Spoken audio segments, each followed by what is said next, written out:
How old is this? From 1927, and this one 23. Very old one. I have a speedway bike at home, 1963. That's an old one too. Yeah, but like brand new. Everything's fully restored. You have restored by yourself or? No, my friend did it for me. Okay.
Ladies and gentlemen, please be upstanding for the Danish national anthem, sung by Sofie Bøllelykke Kirkegaard. Mine damer og herrer, vil jeg rejse jer op til at få den danske nationalmelodi, som om et lille øjeblik bliver sunget af Sofie Bøllelykke Kirkegaard.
Mine damer og herrer, nu kender det. Vi skal have præsenteret eliten. Vi skal have præsenteret feltet i aften i København. Rider number 18 from Denmark, Mikkel B. Jensen.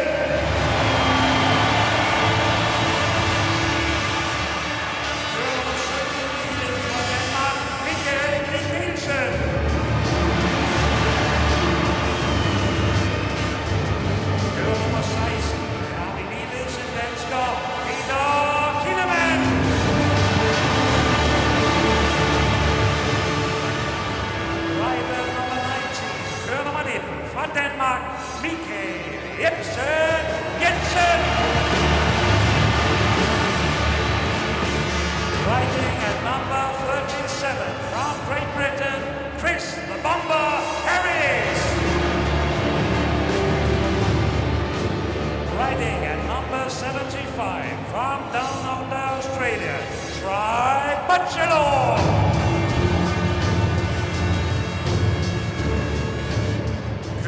Nummer 91 i parken i aften. Fra Danmark, Kenneth Bjerg.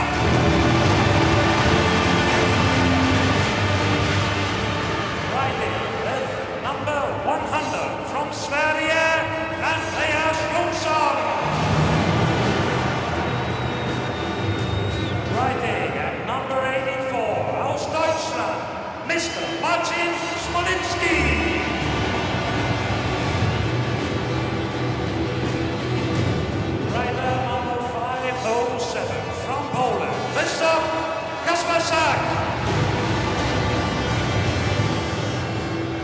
Riding at number 66 from Sverige, Fredrik Lindgren.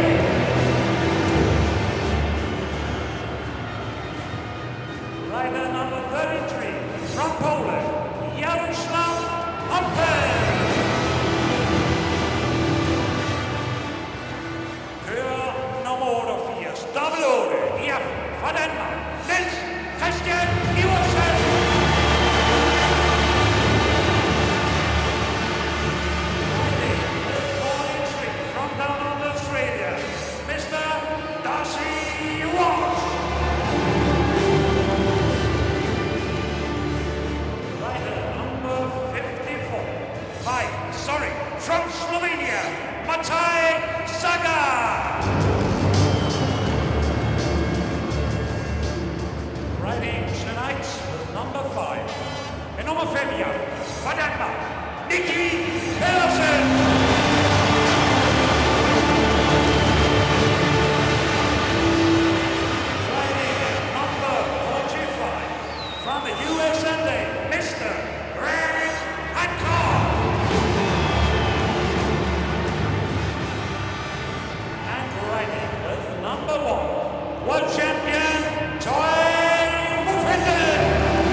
tough for me, but yeah, sorted my life out a bit, and yeah, things seem to be working for me, and you know, got to try and maintain that like I did last year.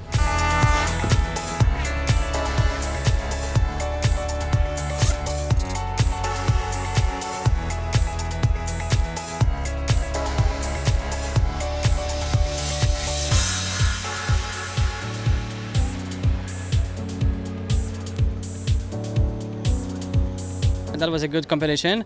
Of course, I need to look for some points, and that was a good move. So again, in top 8, and of course, I try to go better to score more points and go up to a little bit higher.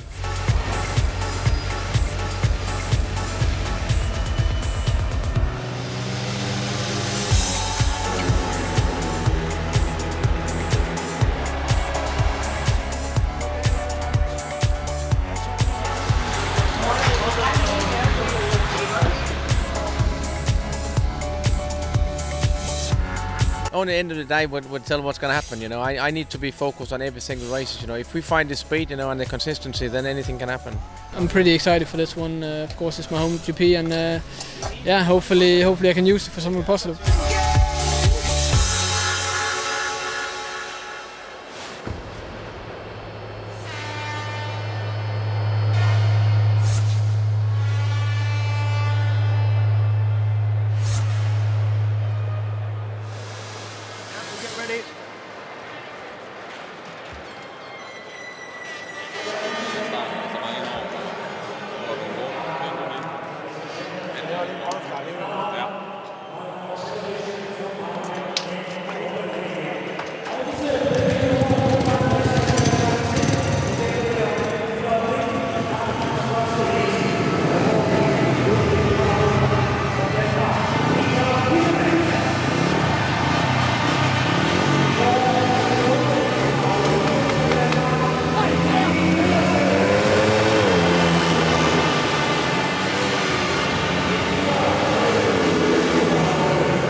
And look at that title race. Nicky Pedersen 8 points behind the leader Ty Woffenden, 7 behind Greg Hancock, who's in second place right now.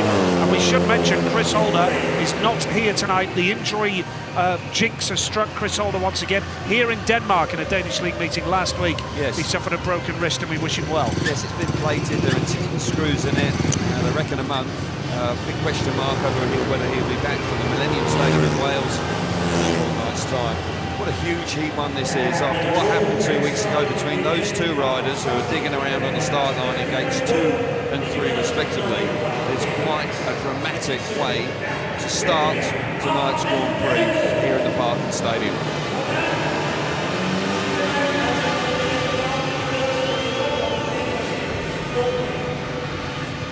What a lineup and what a way to start. Peter Killerman, the Danish wild card, he's a spectacular rider. Watch him go here in Heat 1. Nicky Pedersen up against Matti Zegar, round 2. Here we go in the first heat of the night. And Freddie Lindgren of Sweden, who has just dipped out of the top 8 of the World Championship, he goes away from the outside gate here. The Parken Stadium in Copenhagen, which regularly hosts the Danish national football team, of course. It's been a regular on the GP calendar for over a decade, but sadly this will be the last time that we're here for Grand Prix Speedway. So let's enjoy it, settle back, relax, and let's see the Warriors of Shale do battle here. Heat number 1. Oh, the tape stuck for a long time, absolutely right. And going into that first turn, Killerman, and going down is Lindgren in that first turn. Well, Killerman had the lead as well. Very close going into the first corner. Remarkably long pause there. Too long, wasn't it, Kelvin? Miles too long. Jim Lawrence holding the tapes forever, it seemed like. Quite staggered that nobody actually touched the tapes. I would think it'd be a fairly straightforward decision here with all 4 back. Riders come charging towards the first corner. A little bit of elbows there between Killerman and Nicky Pedersen, and Lindgren on the outside. Tighter track this time. Temporary track, 274 metres. They seem to be there forever. Remarkable how nobody was rolling and moving around, but they come charging across here. A little bit of contact between the two boys on the inside, and of course then Pedersen just drifting wide, and Fredrik Lindgren is then left with nowhere to go. But I would think it'll be just all four back. Well, just to confirm that, as soon as a decision is made from the referee, Jim Lawrence of Great Britain. But just talking about the start there, Kelvin, why has that happened in the first race of the night? Well, when everybody's so nervous, it's such a crucial, dramatic race with two riders coming up head-to-head after the drama of 2 weeks ago. It seemed, well, I don't really understand it. I just wanted to have a chat about Peter Kilderman. He's a rider that's in tonight as a wildcard. Wildcards haven't done that well so far this season. They haven't really put up a big showing. Peter Young is the best one so far, and he managed to score 7 points 2 weeks ago in Melilla. But I just get the feeling that if Peter Kilderman makes a few starts here, he's extremely fast, and he won't be frightened to win a few races around here tonight, so he could be a surprise package for the Danes. Good choice of wildcard, because there were options available to the organisers. Of course, Mikkel Beck, who's one of the most exciting riders in the world. Yeah. Mikkel Mikkelsen is a fine talent as well. Michael Jensen could have been a wildcard quite easily, but they went for Killerman. Yeah, and I support the decision. I think he's having a strong season pretty much everywhere. He rides for Swindon Robbins, of course, in the UK, and has been doing great work for them. Jepsen Jensen is in by the fact that Chris Holder is injured, and he is the next one from the qualifying round from last year. Yep, and we can only reiterate our very best wishes to Chris Holder, the former world champion, who no doubt will be watching this back home in the UK, but we send you our good wishes, Chris, and hope that you are back in a couple of weeks in the Millennium Stadium, Cardiff. Yeah, and Chris has got a great record there. Has performed brilliantly in the Millennium, so he'll be desperate to get there, and he won't want to drift too far away from the top of the table. He's in 4th place. He's been having a decent run in the World Championship.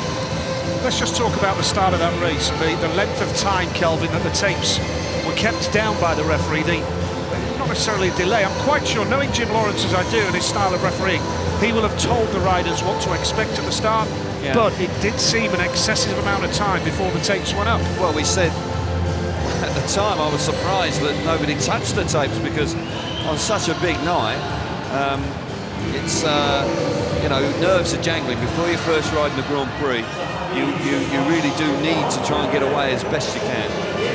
Riders just milling around. Quite a long pause here. Riders are now making their way back round to the start line. Pedersen's up there early.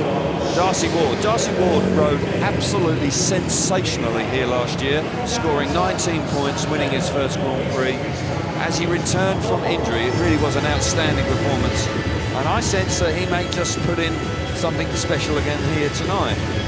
One or two concerns from the riders on practice yesterday about a few bumps in the first and second turn in practice, and speaking to a couple of them before this meeting as well. Sorry to interrupt, Nige. Michael Jepsen Jensen actually flipped it coming out of turn 4, and actually had to go away and get some physiotherapy done on his groin and hip on his right leg, because track did just catch him out. But we'll be keeping our fingers crossed that that doesn't rear its ugly head here tonight. Well, here we go then, second time of asking, can Killerman make the start again?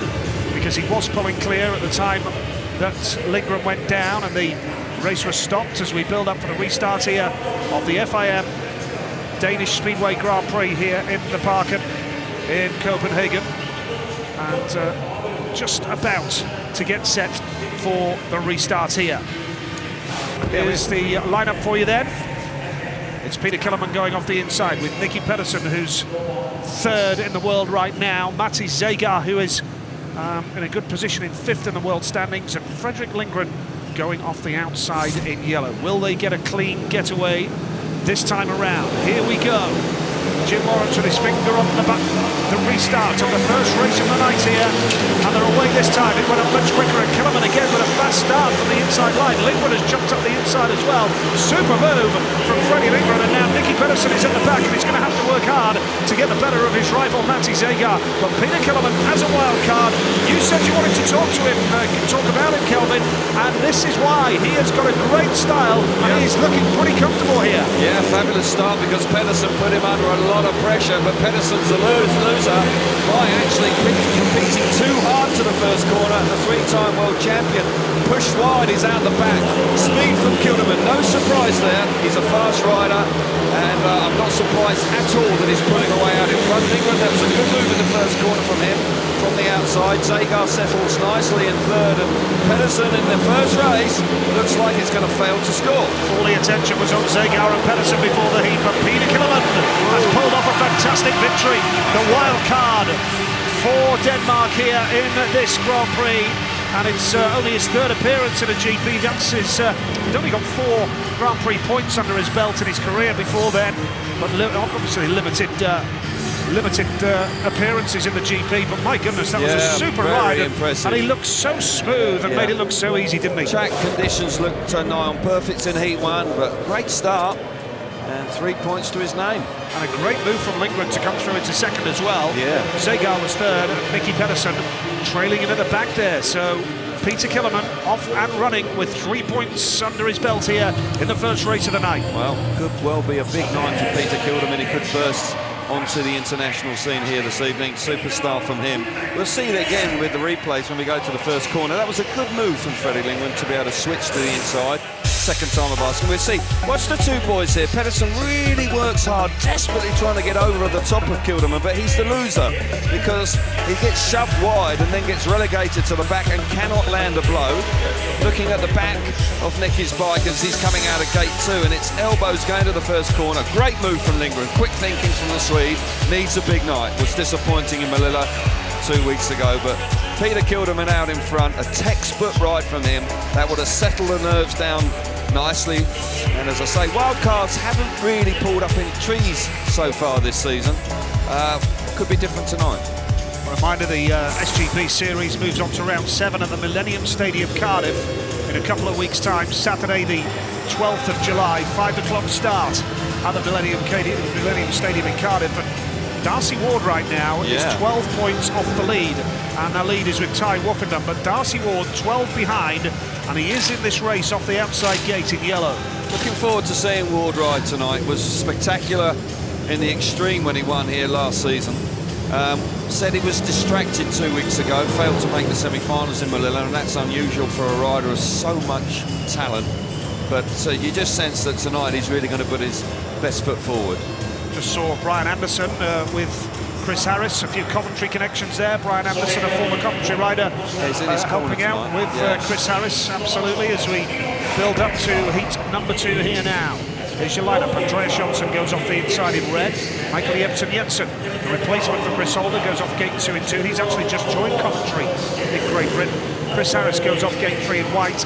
Darcy Ward needed a big night tonight. He only got 6 in Melilla. That's let him down because before then he had got a couple of double-figure scores, 16 in Bydgoszcz and 16 in Prague, but a disappointing display from Ward in Melilla. Yeah, it was. He didn't make starts and he just was out of sorts. But here tonight from gate 4, not easy from gate 4. Interesting to see how he gets on. Here we go with heat number 2, and that's a great start from Johnson off the inside. Ward now is coming across, but Jensen is there in second right now. Ward's going to have to really work hard down the back straight, but Jensen's got a bit of speed. Jensen for Denmark. The lead is with Andreas Johnson in red here, though. Michael Jensen is holding second. Darcy Ward is third, and Chris Harris is well and truly on the pace as Ward goes to the back. Yeah, Ward got caught in the wrong place at the wrong time there with Jensen holding the inside line.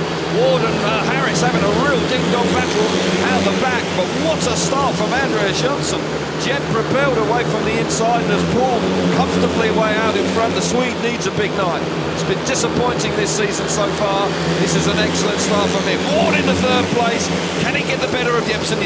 Well, he has got the speed, and now he's down the back straight and he's closing the gap. Can he reel him in here? No doubt about the race winner. Johnson's got the race under control, and coming down to line, Jensen has held on. Beautiful ride from Jensen. Yeah, Ward needed 5 laps, absolutely.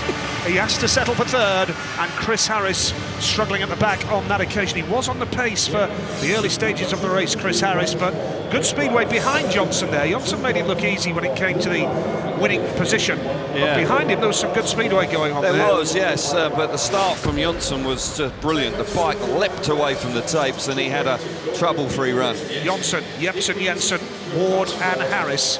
That is the finishing order for the second race of the night. And Andreas Johnson, well, he made it look easy from start to finish. Jet propel getaway race in the back. Yeah, it was a nice ride from AJ, and he needs it. He's been disappointing this season, and that was certainly a fine start for him. Jensen under a lot of pressure from Darcy Ward, particularly as they came out of the last corner.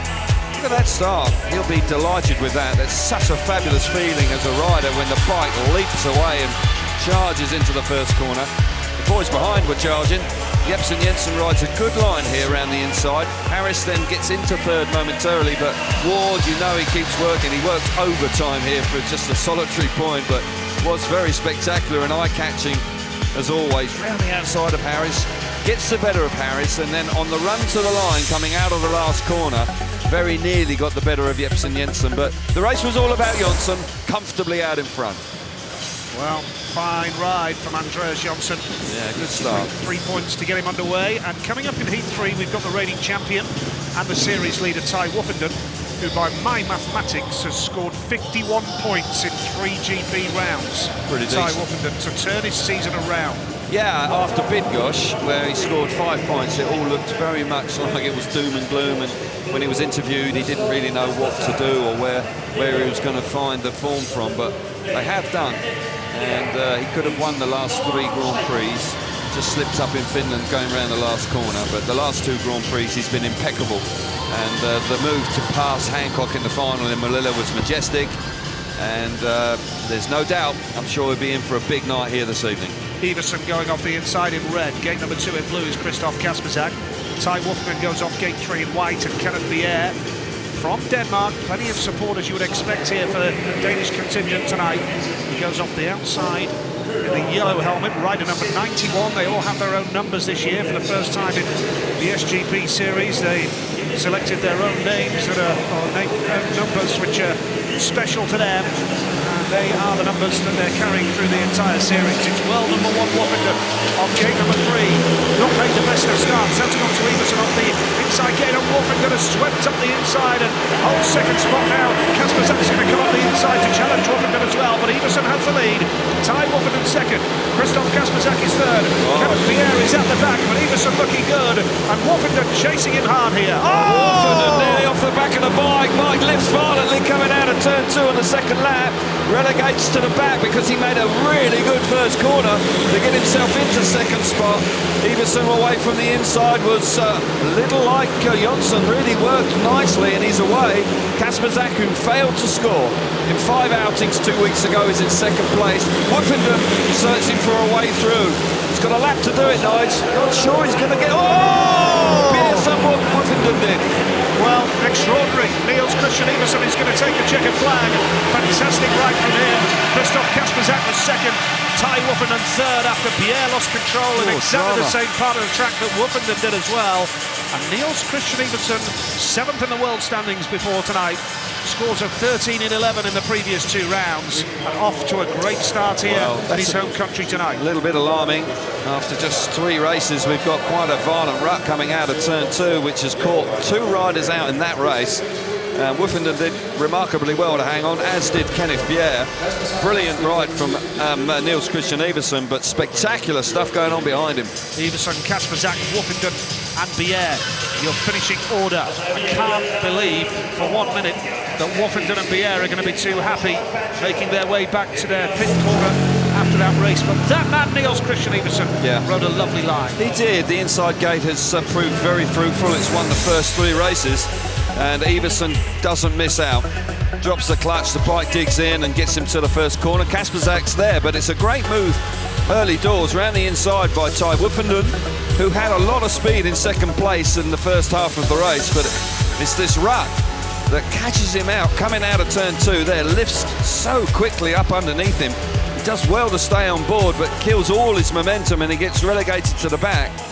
And then exactly the same problem for Kenneth Bier, lifting so hard, so quickly, does well to hang on, clouts the fence down the back straight, lucky to stay on. Good action here. Track rutting up already through the first and second corner. That's not good news for riders, but Iversen nonetheless, a big smile on his face, 3 points to his name.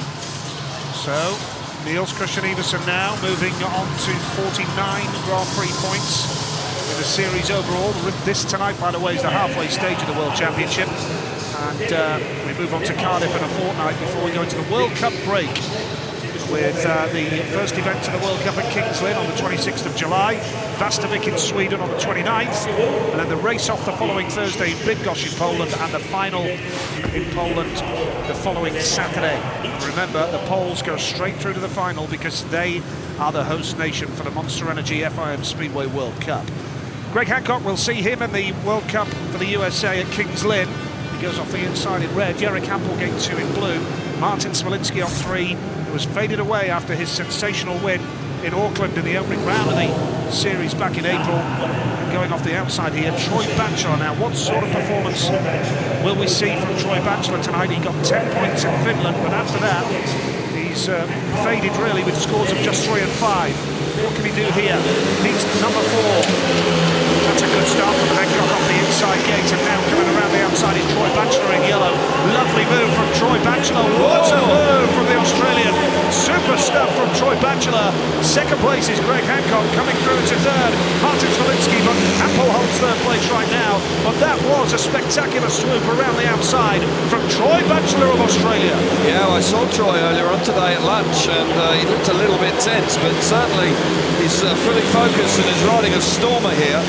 Rode nicely around the outside of Greg Hancock in the first corner and is comfortably leading the race. Hancock steady in second, no fireworks from him. 2 points is a solid start. Hampel had to work quite hard to get into third place, and Smolinski missed the start completely. And he's just struggling a little bit at the moment for his form, but Troy Batchelor, this is an excellent start from him from gate 4. Troy Batchelor of Australia then, after a lovely move around the outside from Greg Hancock. Second place, and Jarek Hampel was third there. Of course, this is the venue where a couple of years ago Jarek Hampel crashed in the first turn and dislocated his ankle and broke his leg. It was good to see him back on the bike last year, but third place in his opening ride, and Smolinski's slump in form continues here with that opening race of the night. But for Troy Batchelor, great start for him. Hancock second, Hampel was third, and Smolinski at the back. Peter Killerman, Andreas Jonsson, Niels Christian Iversen and Troy Batchelor are the race winners of the opening 4 heats here in Copenhagen.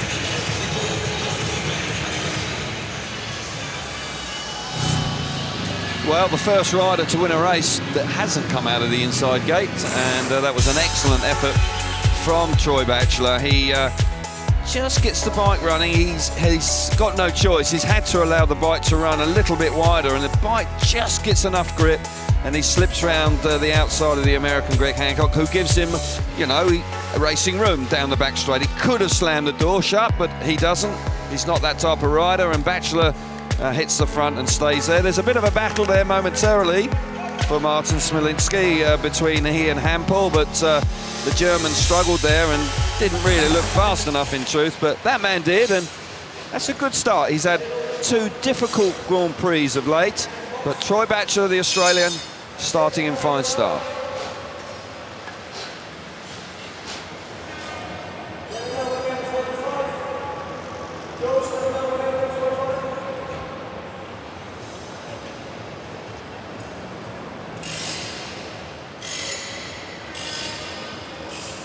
Well, they have got the heavy roller out on the track now, Kelvin. They will have seen no surprise what happened to Bier and Woffington, and a little bit of concern will no doubt be there. So the heavy roller is out. Tony Olsen is down there, the race director, overseeing track preparation.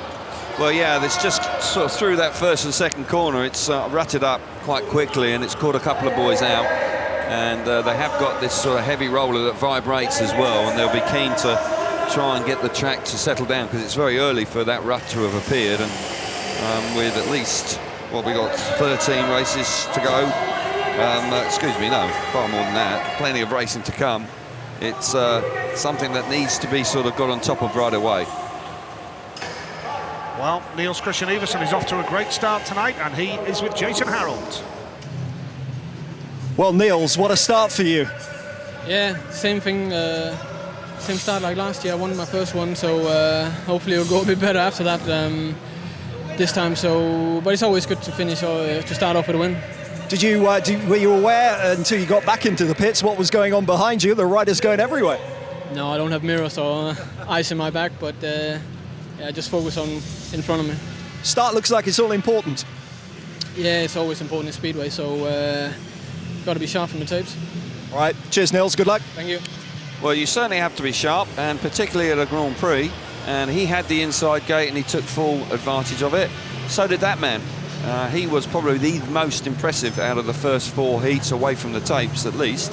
He was absolutely fabulous. The bike leapt forward, and he'll be pleased with that. And if he can produce that, that's a sort of track where if you can just literally get the bike to jump forward, it's a short run to the first corner and it's tight, it can be hugely advantageous to you. But concerns about track conditions, and rightly the roller is out to try and sort it out.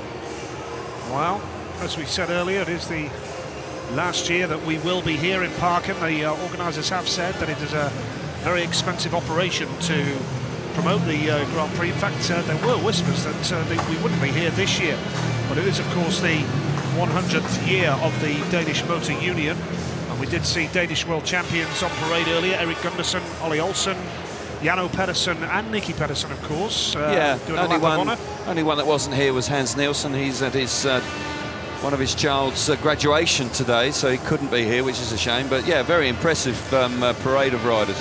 Let's head down to the pits for more reaction now with Jason Harold. Freddie Lindgren, you ended up in a heap there. Tell us what happened in that first race. We kind of got in, 3 of us together, and I just got out of the room. It wasn't any room left on the outside, and I had to go in the fence. In the restart, I saw the same thing was kind of going to happen again, so I cut off and went on the inside and got 2 points.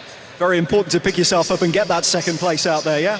It was good. I need some points on both early stages. Last rounds I've been really struggling in the beginning, and one more performance like that, and I'm in the hunt. Before the meeting, the hype was on 2 other riders in Heat 1, but you did well to keep them behind you.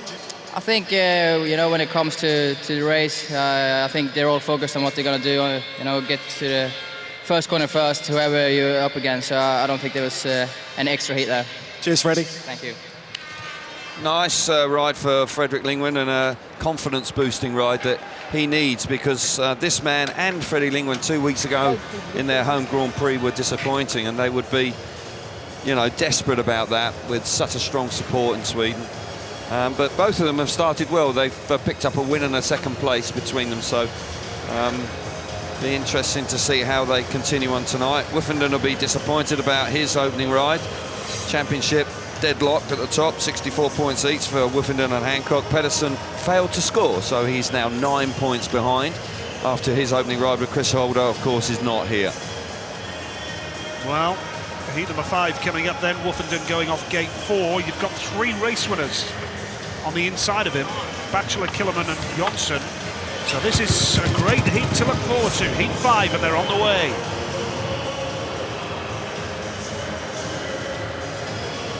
Well, here is Ty Wuffenden then, who turned his season around, and we should say, since we were last on GP duty, of course, he did win the British final again at Wolverhampton, so a second British title to his name. Fabulous night, and fully deserved to win. It's always a hotly contested meeting, and he was the red-hot favourite, of course, but he produced it when he really mattered. He had a couple of rides where he dropped points, but when it came to crunch time at the end of the night, he didn't let anybody down, and so he's a 2-time British champion, leads the World Championship. Here, of course, is the reigning champion, and had an awkward opening ride. The track just caught him out, and he probably was disappointed to have dropped some points, but he's in good form, so don't rule him out here from the outside. Yep, heat number 5 is coming up here then in the Parken in Copenhagen. And Jonsson very, very swift in his opening ride at the race under control from start to finish. Killerman was spectacular.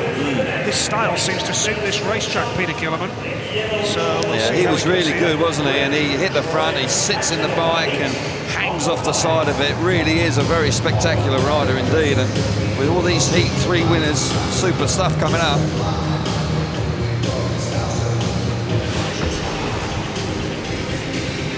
Heat number 5, 3 race winners and the world champion. Troy Batchelor off the inside, up against Peter Killerman. These two are teammates with the Swindon Robins in Great Britain. Andreas Jonsson goes off gate number 3 in white. And Ty Woffington going off the outside in yellow. Lost control at one stage in his opening ride, of course, and looking to bounce back here. What a lineup this is. Yeah, this is fabulous, and rider's in top form, and a rider that was frustrated by the track conditions and just got caught out. But Woofy's been in superb form, but the 3 boys on the inside be very keen to build on their 3 points. Here we go with Heat number 5, and it's a great start from Batchelor on the inside.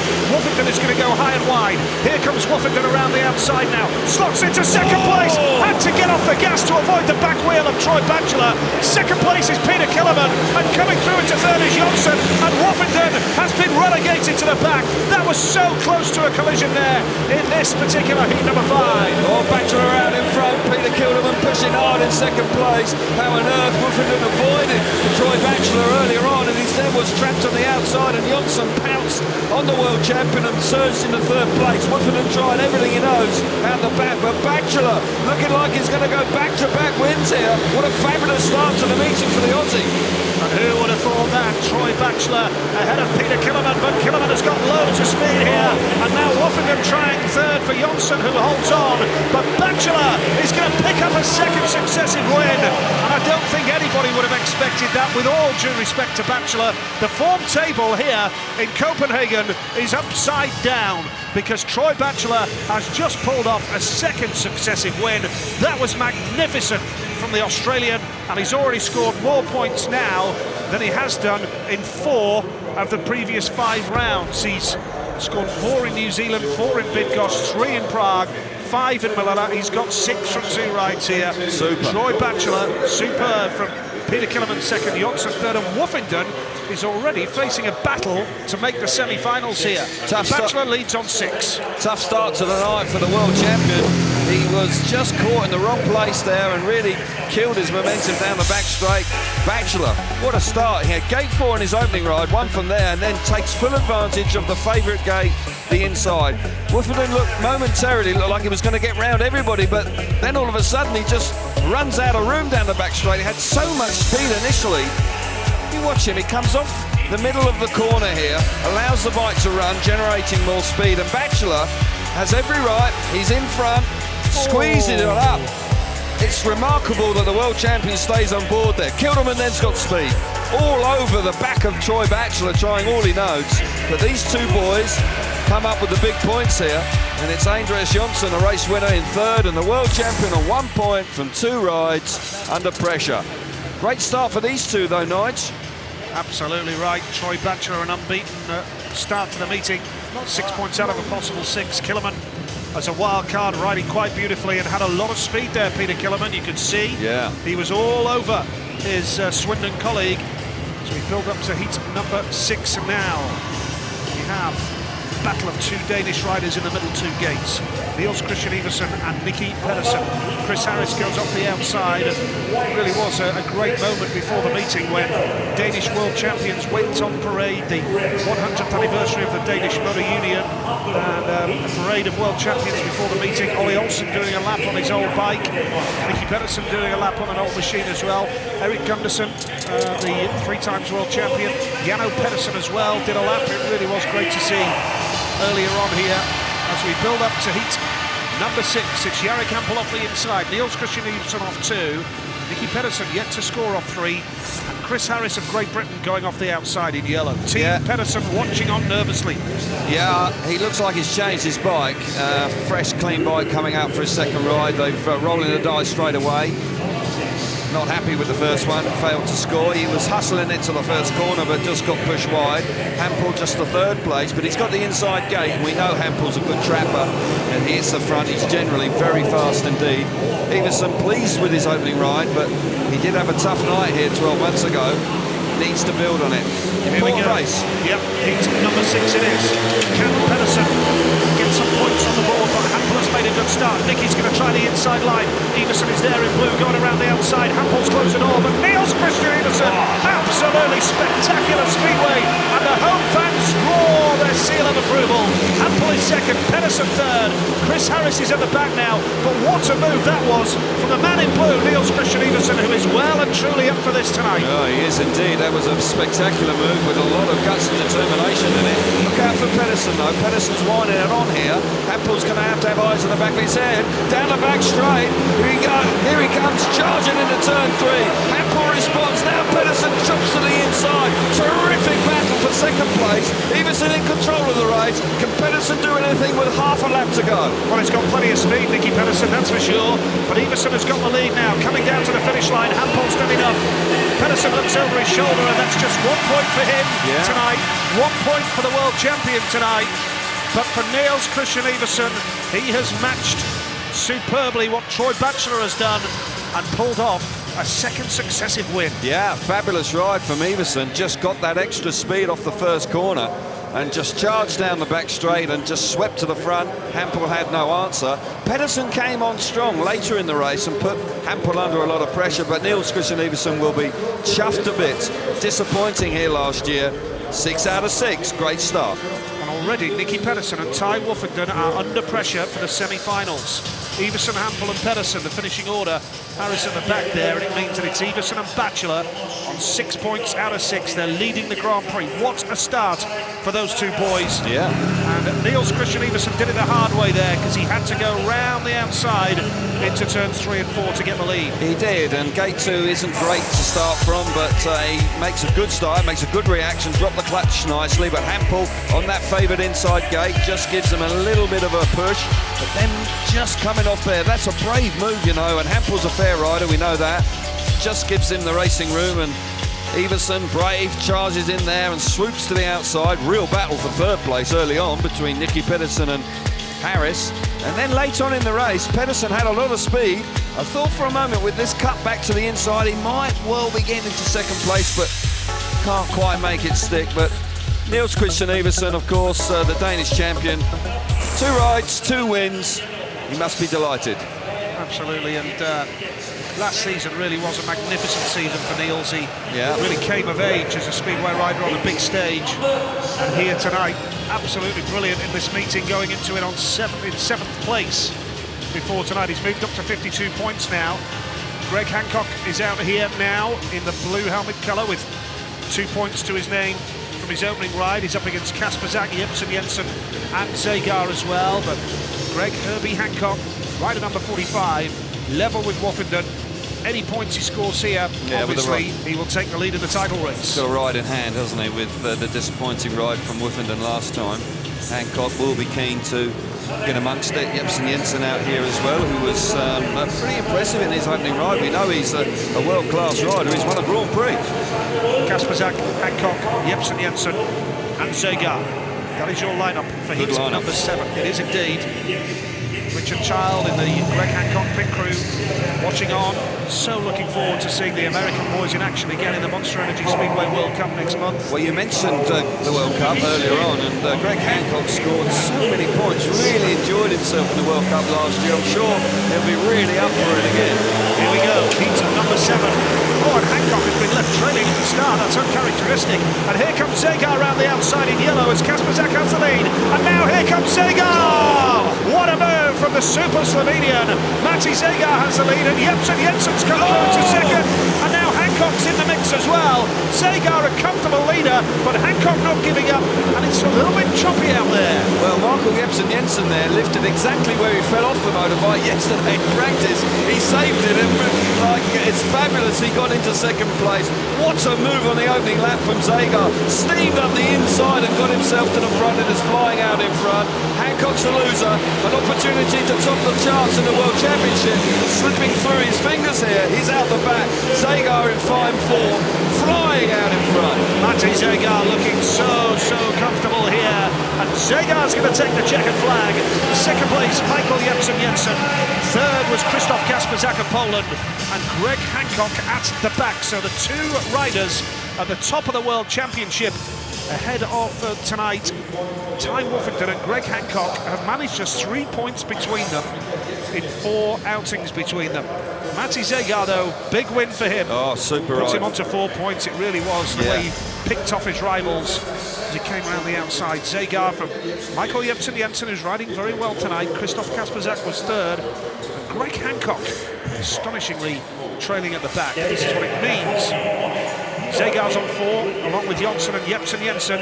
But the form book generally tonight, Kelvin, upside down. Yeah, it is. It's about getting the right setup, and certainly that man there had a lot of it because he had so much speed down the back straight, took the opportunity to utilise it, got up the inside and fired himself to the front. Hancock, unusually for him, makes a poor start. Kasperzak off the inside, but look at Zagar, just literally generates so much speed coming off turn 2 on the opening lap. Swoops to the inside, he's got a decision to make. Kasperzak makes it for him by slipping wider. Zagar then takes full advantage and gets himself to the front. Jensen out of control, but as he's out of control, getting that extra drive, it shoves him into second place, and that's where he stays. And the Danish rider, look at that, fell off there yesterday, and at that exact same spot, this time just about saves it. Good start though for Zagar. He's in good form, 4 points, a decent start. Yeah, you remember you get into the top 8 and you are in the semi-finals of the Grand Prix at this round number 6 tonight in Copenhagen, the halfway stage of the World Championship here in this magnificent arena, the Parken, just outside the city centre, walking distance really into the city centre of Copenhagen from this venue, and very similar to Cardiff in a couple of weeks' time, where you have a stadium like the Millennium that is right bang in the middle of Cardiff city centre, and it really is going to be a great night at the Millennium Stadium 2 weeks tonight, July the 12th. Freddie Lindgren goes off the inside here. Darcy Ward goes off gate 2 in blue. Kenneth Bier gate 3 in white, and Martin Smolinski off the outside in yellow. Those two have yet to score off the outside. This is heat number 8. Yes, it is, and Lindgren will be keen to pile the points on. He had a solid second place, and he's off the inside, and that gives him a good chance to get well and truly involved. Ward, who rode a stormer, but only just picked up a solitary point, he'll be looking to try and build on that in this one. Here we go with heat number 8, and Pierre moves into the tapes, and my goodness, disaster. I would suspect that he is going to be thrown out of the race. Got no choice, the referee has to exclude him. And it wasn't as though, I think really he must have just gambled there. Well, you're a former rider, you know what goes through a rider's mind. Has he just taken a gamble there? I don't know, it was too quick, wasn't it? He almost, as soon as the green light comes on, he has a go at the tapes. And whether he saw Smolinski move on the outside of him, that may have put him off, but no, there isn't. He's only himself to blame, and he is excluded, and that's a bitter disappointment for Bier, who would have been keen, like all the Danish riders, here in Copenhagen tonight to put in a strong performance. Will the Danish riders feel extra pressure tonight being in Copenhagen? Without doubt, Nigel, this is a huge occasion for them. 100 years of the DMU, all the world champions showing up, capital city, fabulous stadium. Yeah, no question they'll be nervous tonight. Well, Kenneth Bier disqualified then from the restart of heat number 8, and after this race every rider will have completed 2 rides apiece. There's Freddie Lindgren that we're seeing here off gate number 1 in red with a couple of points to his name, and Darcy Ward will go off gate number 2 in blue. Just while we've got a couple of minutes, Martin Smolinski, he was talk of the town, wasn't he, earlier this season? Made a decision this year just to focus primarily on the Grand Prix. Hasn't got many other racing commitments outside that. I just wonder whether he's beginning to, pay for that, Nige, because it's all very well having being fresh and coming to World Championship not tired and so forth, but you really have to be testing yourself up against the best in the leagues, so you build confidence, particularly if you're not going so well.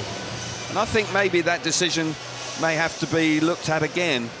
And, there are opportunities to pick up a league position, during the season. I just wonder whether Martin might look to do that while there's Grand Prix left to sort of salvage the situation. Well, Martin Smolinski has spent the last 2 seasons with the Birmingham Brummies in the British Elite League, and they're the topic of talk at the moment for the wrong reasons in England, of course, because there is major doubt about the future of Birmingham Speedway right now. Good track, good venue. Let's hope they pull through and they find a new buyer. Well, fingers crossed, because it's disappointing when a club has to fold. We don't want that to happen, but there are serious scenarios there at Birmingham at this stage. Smolinski would pick up a club, and there's no doubt that he could do a decent job for somebody.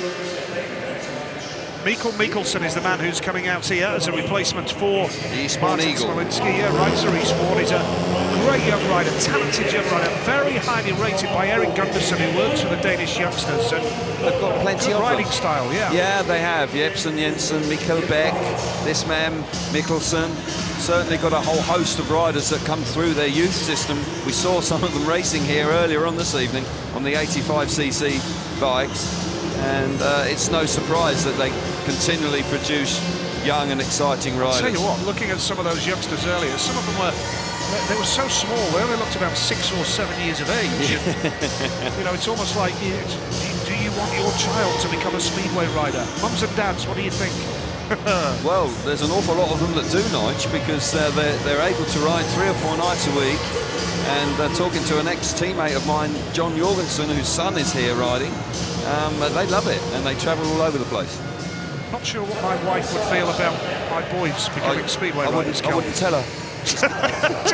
Just nip off and take him for a race. Just popping out for an hour or two. That's fair enough. Right, heat number 8. Here we go for the restart.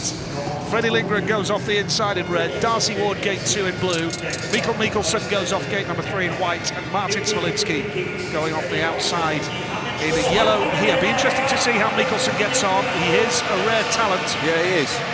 And he's got composure. I saw him on his debut at Eastbourne. We both did. Yeah. We covered the meeting, and he popped out and won his first race as if he'd been riding there all his life. So he appears to be quite a cool, calm, collected character.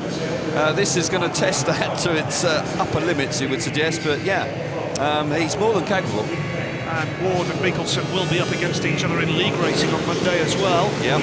Eastbourne Ride Pool on Monday night. Here we go with heat number 8. That time they're away, and Lindgren's made a good start off the inside gate. Now what can Ward do in blue? He's going to try the inside switch. Darcy Ward, he picks up some drive there though. But Lindgren is an experienced rider these days. He will hold the line, you can be sure of that. Ward is second. Martin Smolinski's third. Mikkel Mikkelsen at the back, but here comes Ward up the inside. He's got plenty of speed, but Lindgren knows the line here, Kelvin. Yeah, he's hanging on out in front. He's going to have eyes in the back of his head here, because Darcy Ward is fabulous at overtaking. The Australian in second place, pushing really hard. Smolinski's in third. Mikkelsen out the back. Ward doing all sorts of stuff up the inside. Lindgren slams the door shut going into turn 3. Ward's going to work it out again. Here he comes, a lap to go. Super Speedway out in front. Well, that was ruthless by Lindgren. He almost turned left to stop the route through for Ward, who's going to try a big blast around the outside now. Darcy Ward into the dirt, down to the line. Here we go! Lindgren, how on earth did he miss Ward? Ward got it. How on earth Lindgren stayed on the motorbike and avoided Darcy Ward is a miracle. Yeah, Ward got it. Oh, how's he avoided him? How's he avoided him? I really don't know. It's a miracle. It's just pure luck. Pure luck. Oh. Darcy Ward rides a stormer. Fabulous stuff. Lindgren riding all over the track to stop him. That rut appears coming out of turn 4. Nearly throws Lindgren off the back of the motorbike. And Ward picks up a hugely exciting win. But he can't. But his heart rate has gone through the roof there. Brilliant ride, though. Just thankful that nobody got hurt there. No. Nothing deliberate, of course. The track played into the situation there. And that's a good win from Darcy Ward. He's level with Lindgren now, and a clutch of riders on 4 points so far now. Every rider has completed 2 heats. Wow, what a ride it was. He was riding fabulously in second place for the majority of the race, and coming out of the last corner, Lindgren was caught by surprise. Lindgren snaking all over the place, but makes the start. And Mikkelsen's there. Ward up the inside, challenging early on. Smolinski slips around the outside of the reserve rider, Mikkelsen, and that's where he stays. Look at that. How on earth he misses him? It's, as I say, it's a miracle. Lindgren will be gutted because he rode well there. He rode strongly out in front, and he's so desperate to do well here this evening. Ward, spectacular as well. Oh, breathe in. Just misses the boys as they go over the finish line. Fabulous ride from Darcy Ward, superb.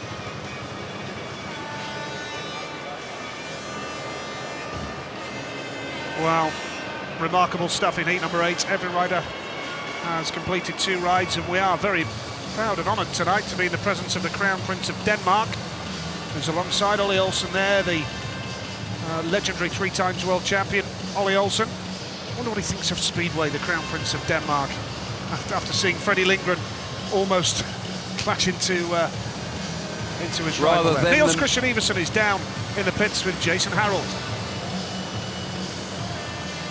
Well, Niels, you said after your first win you've got to build from that, and build it you did. That was a heck of a move, a brave one down the straight.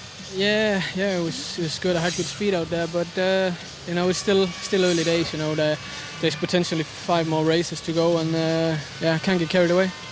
Well, a few riders have. They've been lifting coming out of turn 2. Obviously, it must have been at the back of your mind when you went for that move, was it?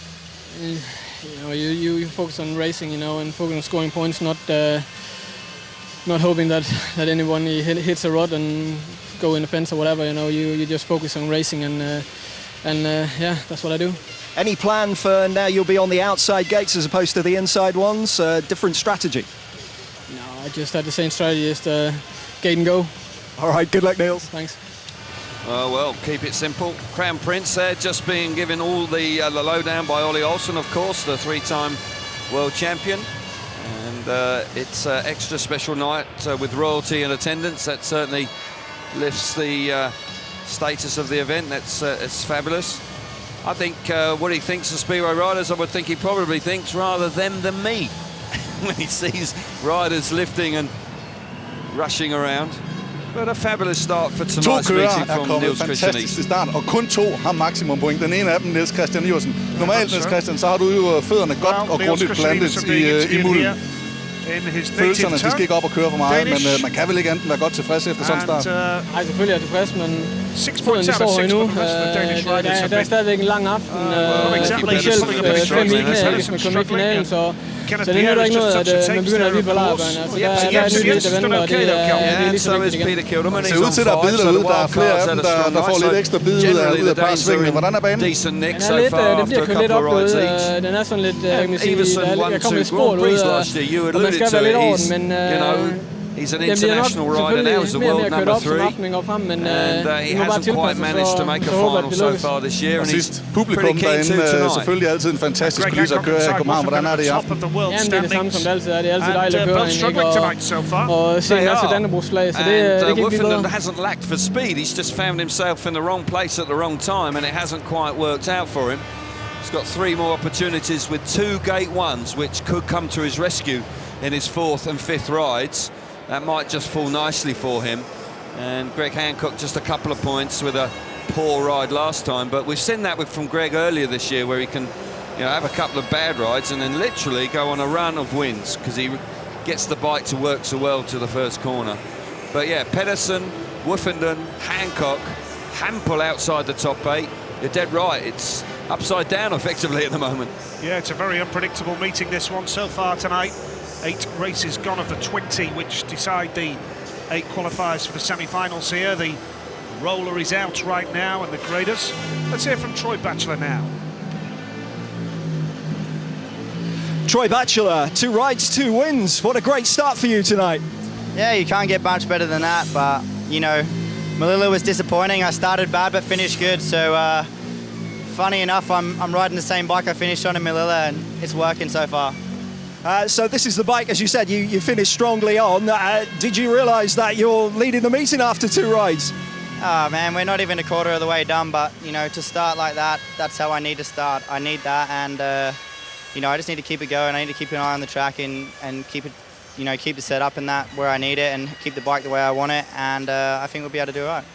You had your Swindon teammate Peter Kilderman breathing down your neck there. Were you aware he was around? Yeah, I told him we were getting a 5-1. Good stuff. Thank you, Troy. Thank you. Yeah, great start for Troy, and I'm pleased for him. He's found Grand Prix racing this year hard, and it is tough. And he's started in fine style and enjoying a good meeting so far. Well, the Crown Prince of Denmark here tonight, taking a look around the pits area. Just behind the first turn is where the pits area is, in a similar area to where it is at the Millennium Stadium in Cardiff. Good atmosphere here in the park, and tonight we're seeing some entertaining racing as well. Tai Woffinden, the world champion, being introduced. And the pits area out the back, actually in a temporary marquee type area. And what Ty's saying. It's remarkable, you know, Tai Woffinden, you know, he's having a disappointing night. He's there having a chat with the Crown Prince, very relaxed. You know, a lot of riders possibly wouldn't be enjoying this at all, but fair play to him. He's giving time as world champion to a very important guest here this evening, and all credit to him. Very much so. I don't think anybody's in any doubt that what Tai Woffinden has done as world champion, Kelvin, for the sport in general, and particularly in the UK, he's raised awareness again of the sport in the UK, hasn't he? That's absolutely. With his charity work, his racing, he puts himself about, got a smile on his face, and yeah, he communicates very nicely. So yes, he's doing a fine job as world champion. He's taken on the whole mantle of being a world champion in his stride. That's good news. Heat number 9 coming up here. 2 minutes time allowance is on. And Christoph Kasperzak with 2 points to his name. We've got the wild card. Peter Killerman in the white helmet here. 5 points out of a possible 6. So heat number 9 is coming up. The riders out on the track right now. And Chris Harris, Martin Smolinski and Christoph Kasperzak desperate for points in this race. Yeah, it's coming to crunch time for them. If they fail to score here, then their night is going to be effectively over as regards going any further than Heat 20. Harris has been disappointing, just can't get amongst the points. Smolinski a touch fortunate last time just to pick up 1 point. And the German has found it tough in the recent Grand Prix to get amongst the points. Kasperzak, who had a desperate night 2 weeks ago, just couldn't get on the score sheet at all. And Kiedelman, well, wouldn't be a surprise to me, Nigel, if he picks up another win here.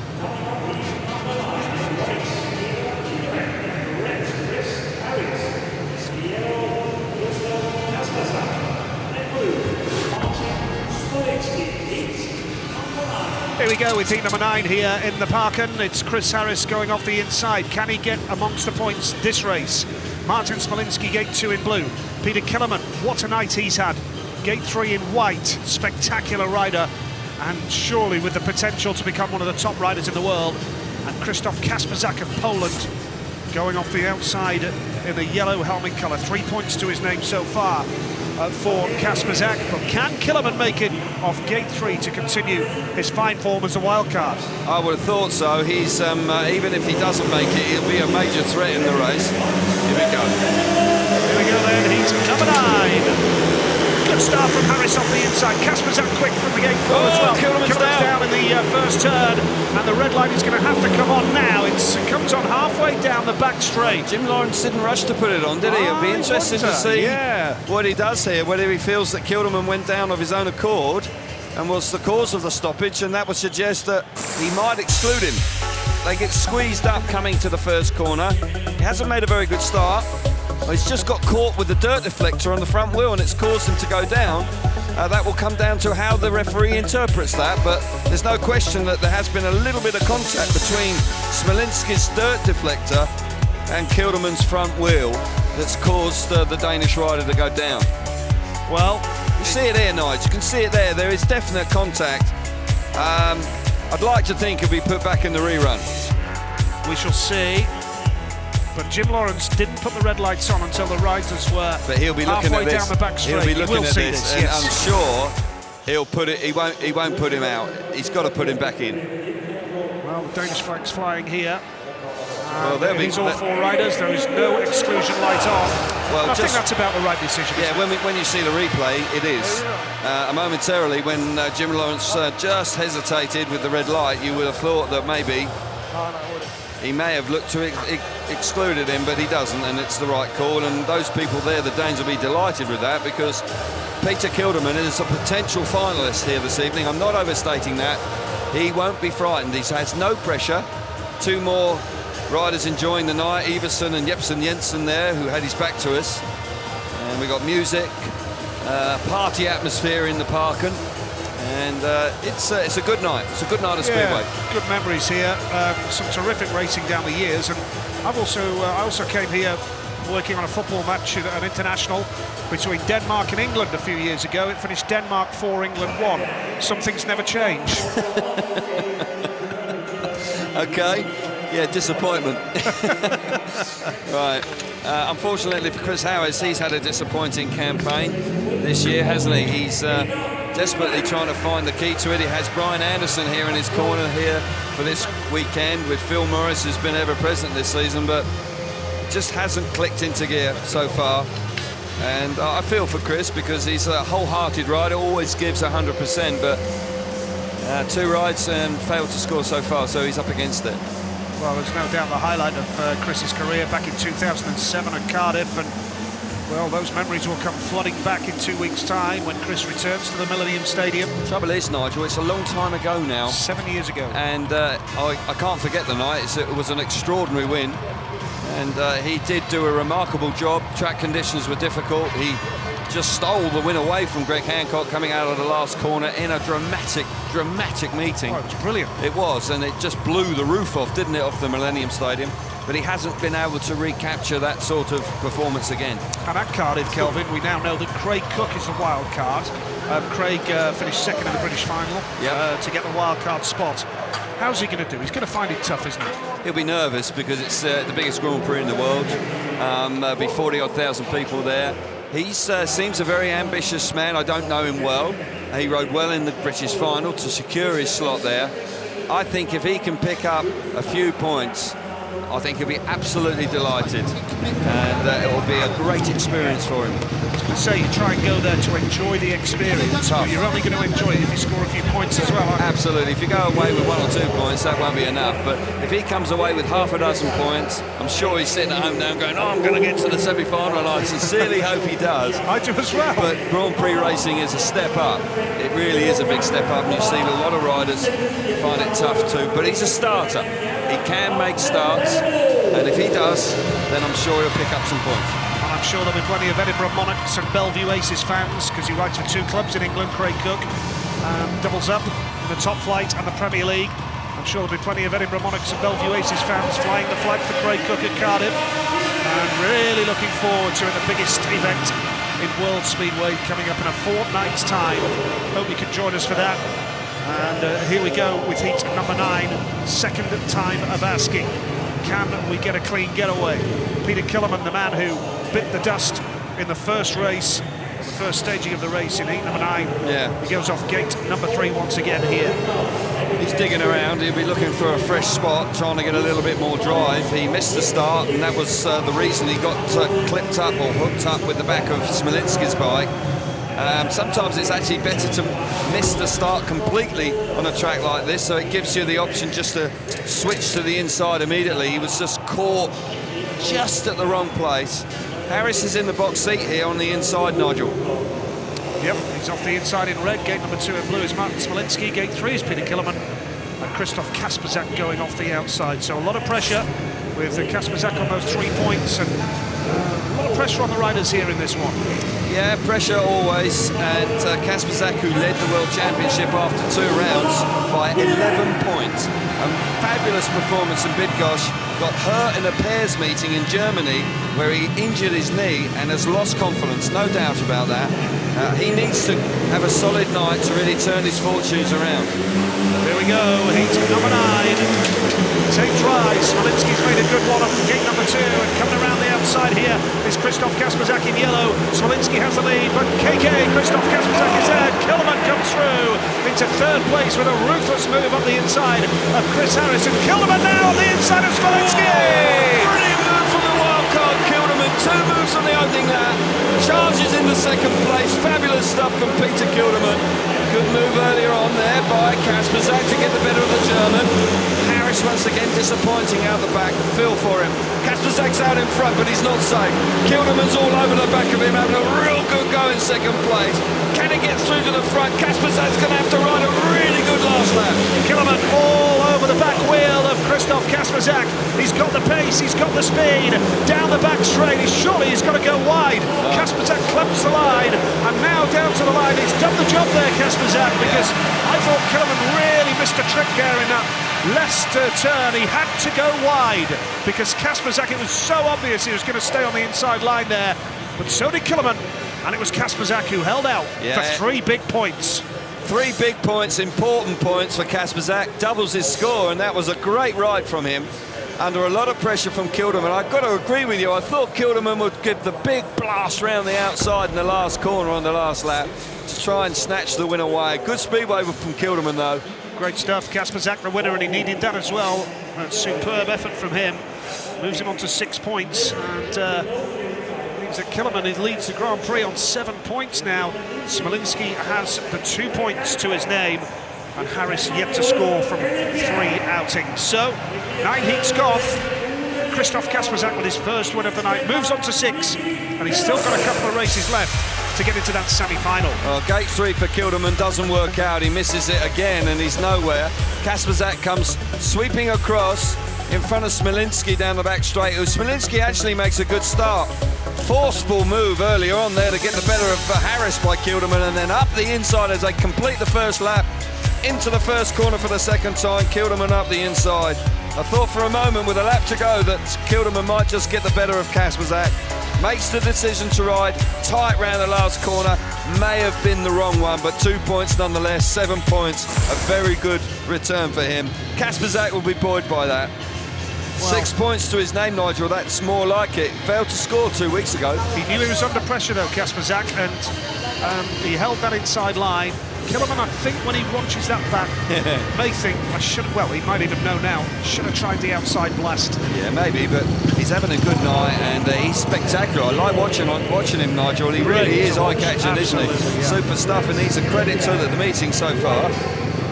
Here we go. Greg Hancock in white, joint series leader with Ty Woffington, but both Ty and Greg have struggled for any kind of top form so far tonight. So heat number 10 is coming up. Kenneth Pierre, who's had an absolute nightmare touching the tapes in his previous outing, he goes off the inside in red. Andreas Jonsson goes off gate number 2 in blue. Hancock is off gate 3 in white. Nicky Pedersen outside in yellow. 5 world titles between the 2 boys off the outside 2 gates. Well, very important ride here for Pedersen. If he fails to score here, then it will be desperate night for him. Really needs a win to turn his fortunes around. He's been battling hard. He had speed last time, but just wasn't in the right place. Hancock missed the start and failed to score. Andreas Jonsson could be a danger here in gate 2 because he's been looking pretty decent tonight. Important race here for the 2 outside riders, certainly. Here we go with heat number 10, and the takes run up pretty quickly that time, and Pierre has made a good start. What will Pedersen do now? He throws the bike into the dirt to try and come round the outside. No room there, is there? Yes, there is, as Hancock tries the outside line, but Pierre's going to push him wide as well, and Pedersen is third, and Andreas Jonsson coming through for third now as well. Pedersen in all sorts of trouble in the GP, but Hancock hunting down Kenneth Pierre here, who has that lead. Yeah, Pierre was good away from the tapes. It was a good stuff from Hancock. Nicky Pedersen now gets into third place, but 1 point again here, really not enough. He would have been looking for a win. Hancock just momentarily running a little bit wide. Pedersen charging hard in third. Great response from the touch taping Kenneth Pierre here. The pocket rocket out in front, looking good. Nicky Pedersen searching for second place. Pedersen's all over Hancock here. Hancock, which way will he go? He's left again for Nicky Pedersen to jump up the inside. Pierre wins the race. Hancock second, Pedersen third. And the inconsistency of Andreas Jonsson strikes again. Fantastic winning his opening ride, but finished last there. And you're quite right, Kelvin, that's a big win for Pierre. Yeah. His first points of the night. And for Greg Hancock, second spot puts him on to 4.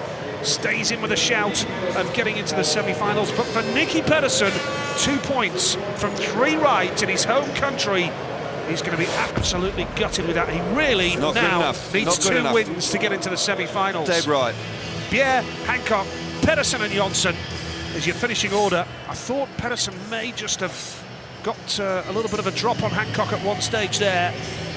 top 8 now.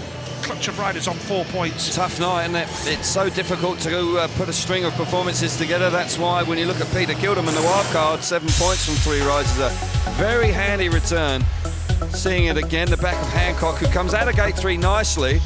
Pierre on the inside rides a steady first corner and hits the front. Pedersen gets the door slammed shut in front of him down the back straight early doors. Johnson there momentarily in 3rd place, but Pedersen then gets himself into 3rd place and once again actually has good speed, but just hasn't been able to stamp his authority on the race early enough.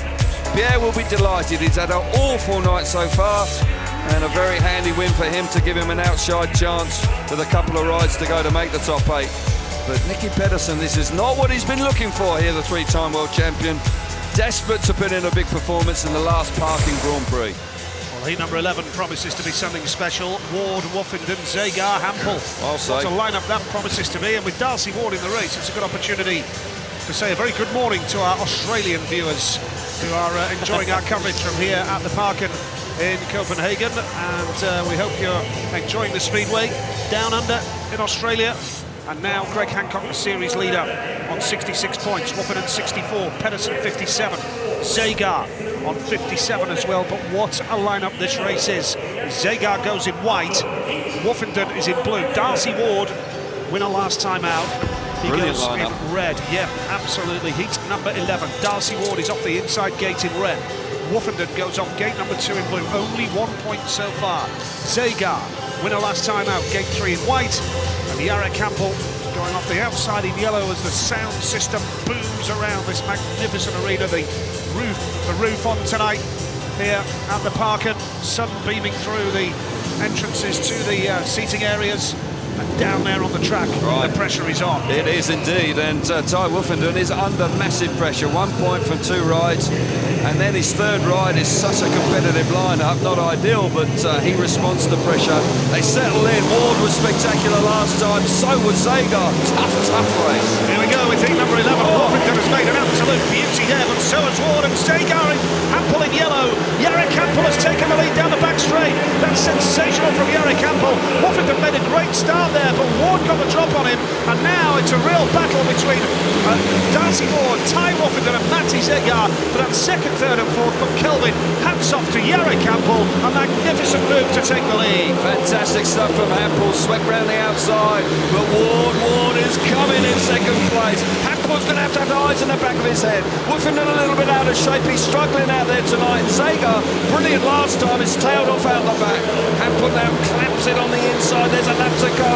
Has Ward got anything else to give? Well, Jarek Hampel riding a beautiful line here. Darcy Ward doesn't quite seem to have the pace, although he's going to have one more go. Hampel holds the line, Ward tries the outside, and Woffington up on Ward as well, but Ward just about hangs on for 2nd spot, with Woffington 3rd and Matty Zagar trailing in at the back, and it throws it all open here because Ty Woffington picking up just a point there. He's only on 2 from his 3 rides, and he needs a couple of wins if he is going to get into the semi-finals of the Danish FIM Speedway Grand Prix. Great ride from Hampel. He started steadily, he's got better each time he's come on the track.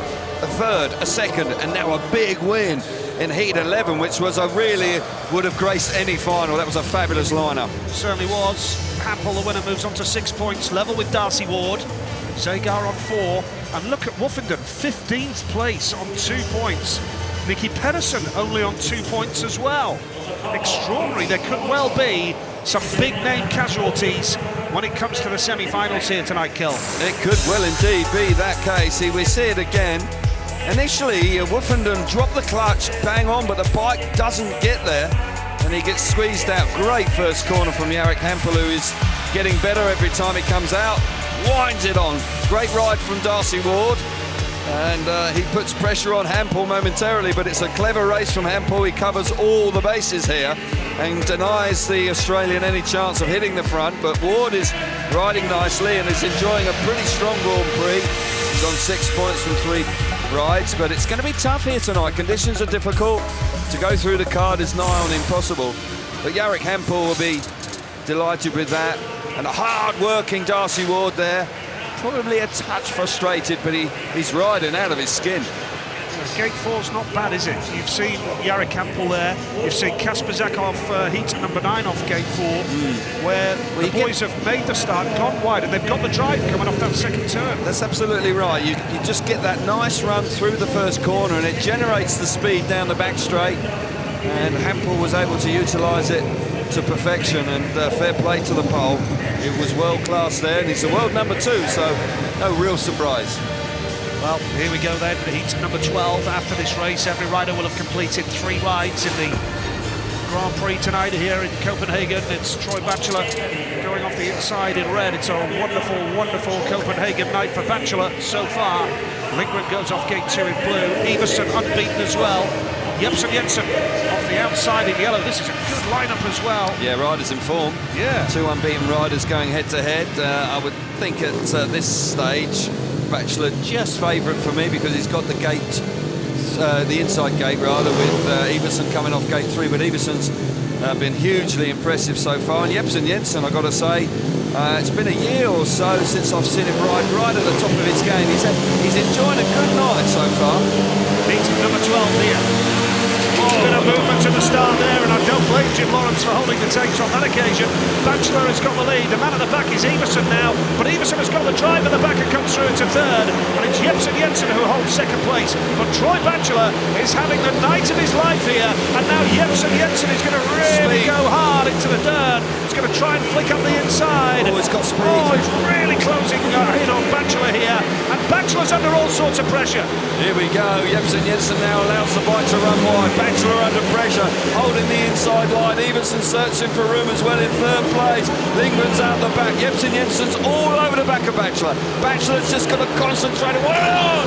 Here comes Everson charging into the picture as well in 3rd place. You can throw a blanket over the first 3. Less than a lap. Batchelor hanging on for his life. Batchelor has that lead. Is it going to be 3 wins on the trot? It looks like it. Great ride from Batchelor, has held the line brilliantly there. Jepsen Jensen 2nd, Everson 3rd, and Lindgren goes over the line, looking distraught, looking into the air. But Troy Batchelor, what a terrific display from Troy Batchelor. I've said it before this season, Kelvin, we've seen glimpses in the Elite League with Swindon, we've seen glimpses when he's ridden for Australia in the World Cup, but here tonight we are seeing the true potential of Troy Batchelor. Well, you can't deny that. 3 rides and 3 wins. It's absolutely textbook stuff from the Australian. Super ride out in front. Jepsen Jensen was putting so much pressure on him in 2nd place. How on earth he managed to hang on, but great composure from the Aussie. Tops the charts on 9 points. Fabulous.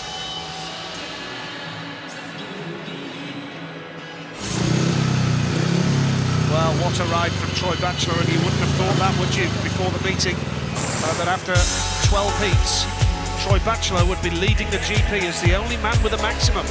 Well, I said before the race that I just fancied him in front of Everson, the 2 unbeaten riders coming into Heat 12, because of the inside gate, and so it proved.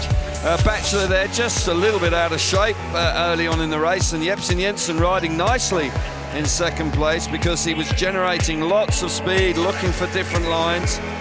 But Troy Batchelor, all fair play to him, he keeps his composure here and rides nicely out in front, and he'll be in the semi-finals already. That's a great performance so far from the Aussie.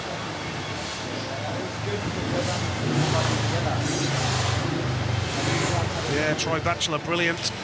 And we can hear from Peter Killerman, who no doubt is enjoying himself tonight. He's with Jason. Peter Kilderman, there were a lot of candidates for the wild card for this Grand Prix. I think you've justified your call-up. How did you feel when you got the call to say you were in it? Yeah, I was really happy. I haven't expected it at all, so I was happy and pleased to it, really. Did you expect that your performance would be as hot as it has been? I don't know. Hopefully, I always hope to doing good, but yeah, been going all right.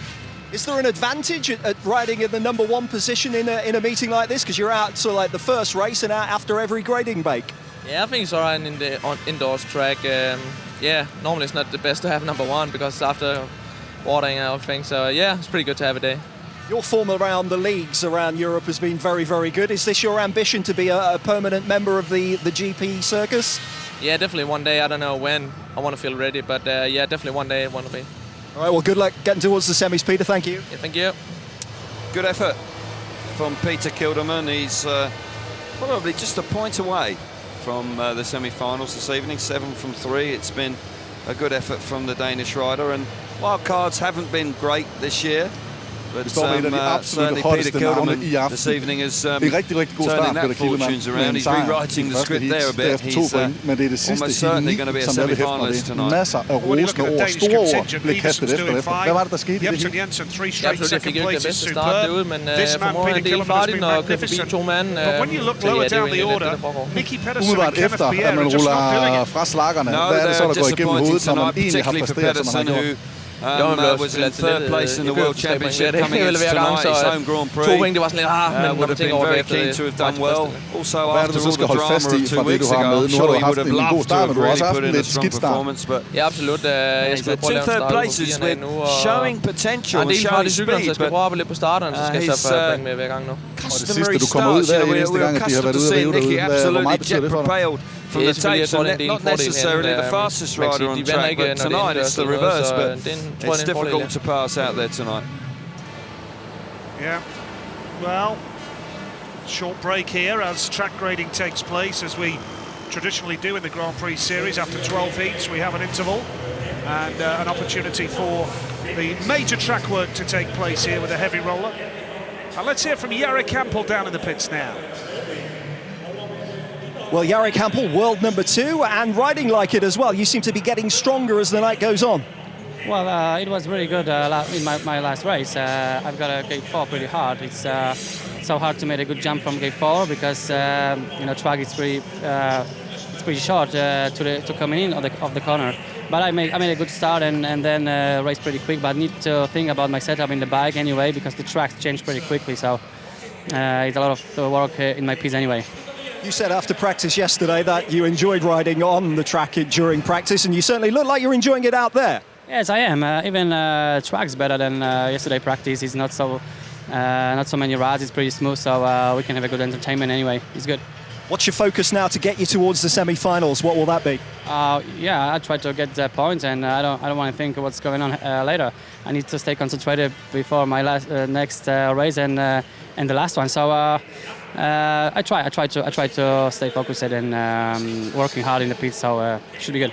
The top boys are slipping back a little bit, so this gives you your chance to move up the order. I hope so. I try to fight for that, and this is what I can do. Jarek, thank you. Good luck. Thank you. Yeah, it's a good performance from Hampel. He's improved in each race, and not a surprise. And he's turning his fortunes around. He had a couple of disappointing Grand Prix where he sort of slipped away and really struggled. He only scored 2 points in Prague after that nasty incident in the first corner. It was a real bad one, wasn't it? It was a nasty one, and that sort of knocked the wind out of his sails. And 13 points last time was a good return. And so far this evening he's looking good. That man is well, Jebsen Jensen, who was on his backside when I saw him yesterday, struggling to get himself to his feet, but he's ridden solidly so far this evening.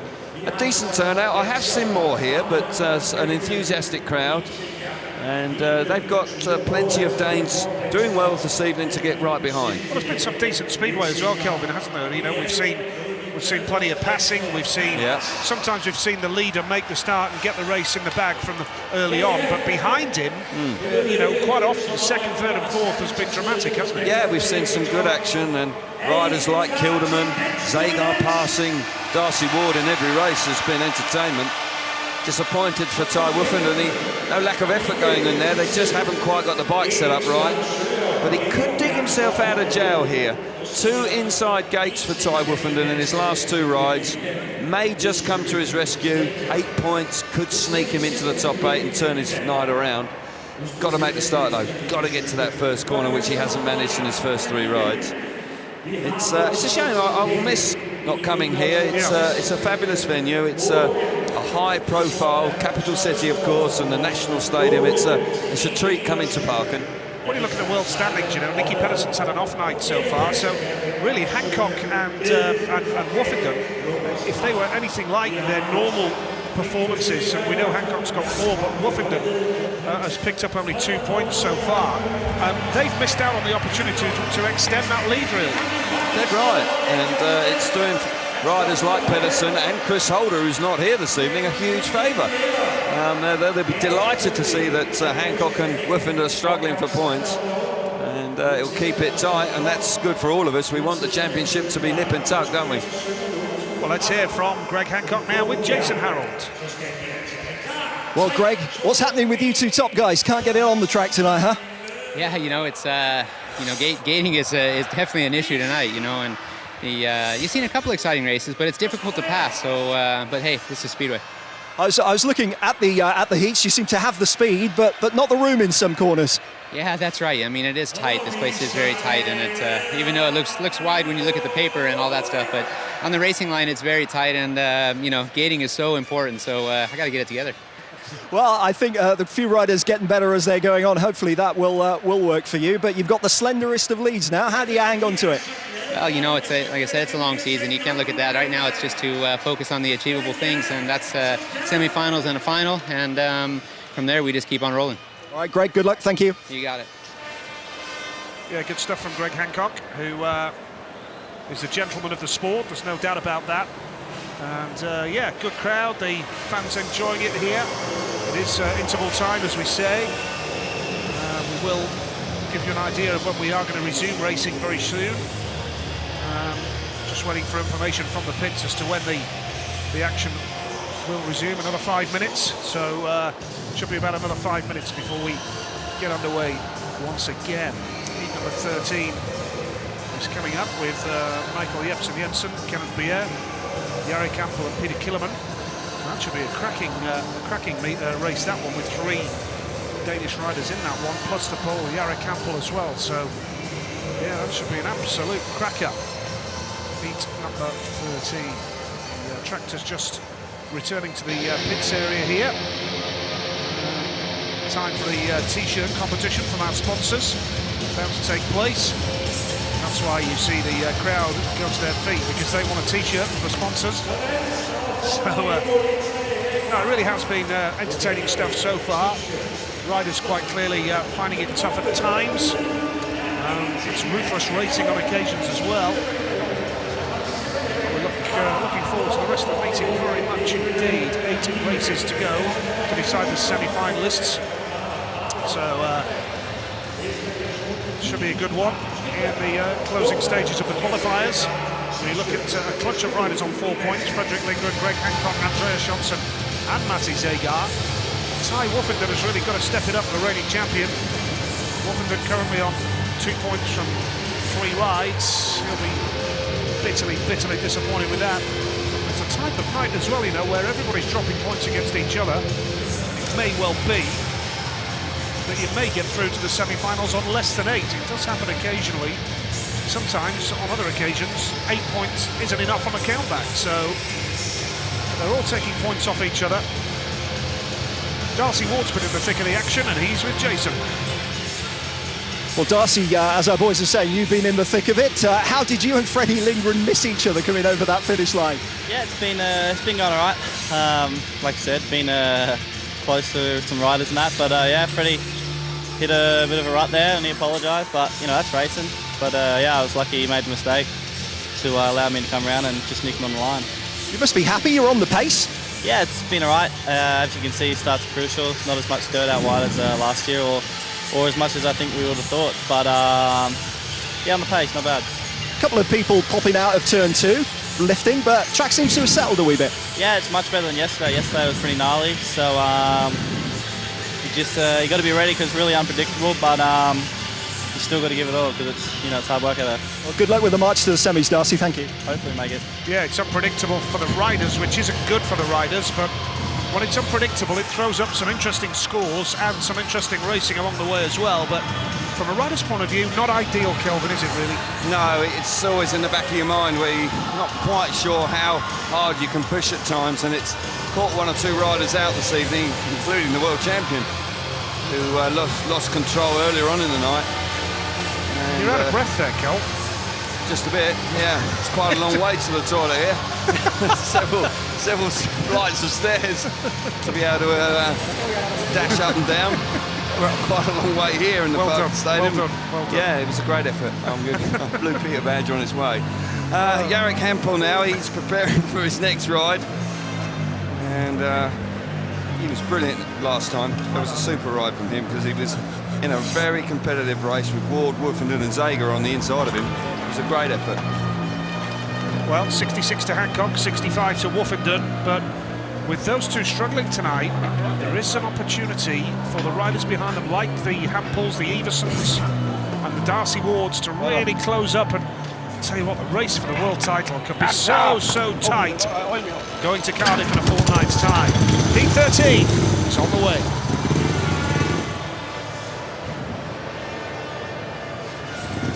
Yeah, Heat 13 on its way, and it's crunch time now. Rides are running out for riders, and this man certainly has been moving forward nicely. He's looking for another win. He won in fine style, probably the most competitive race on paper, anyway, that we've had here this evening. So Jarek Hampel coming out. There are 3 Danish riders here up against the single pole. So yeah, should be a pretty hotly contested race. Looking forward to this one. Heat number 13, Jepsen Jensen on 6 points to his name so far. Kenneth Pierre, who's got that 1 win to his name. And of course we have Jarek Hampel and Peter Killerman, who have been in the points. Killerman on 7, Hampel on 6. And quite a lineup this heat number 13. So, who's going to go through to the semi-finals? Kenneth Pierre needs points here in the blue helmet colour, or how costly will that touching incident prove to be for Kenneth Pierre? It's put him under a massive amount of pressure, hasn't it? And he won nicely last time out, but he's got to continue doing that, otherwise it's going to be all over. Jepsen Jensen could be a danger on the inside. 3 Danes, 1 pole, big race in prospect.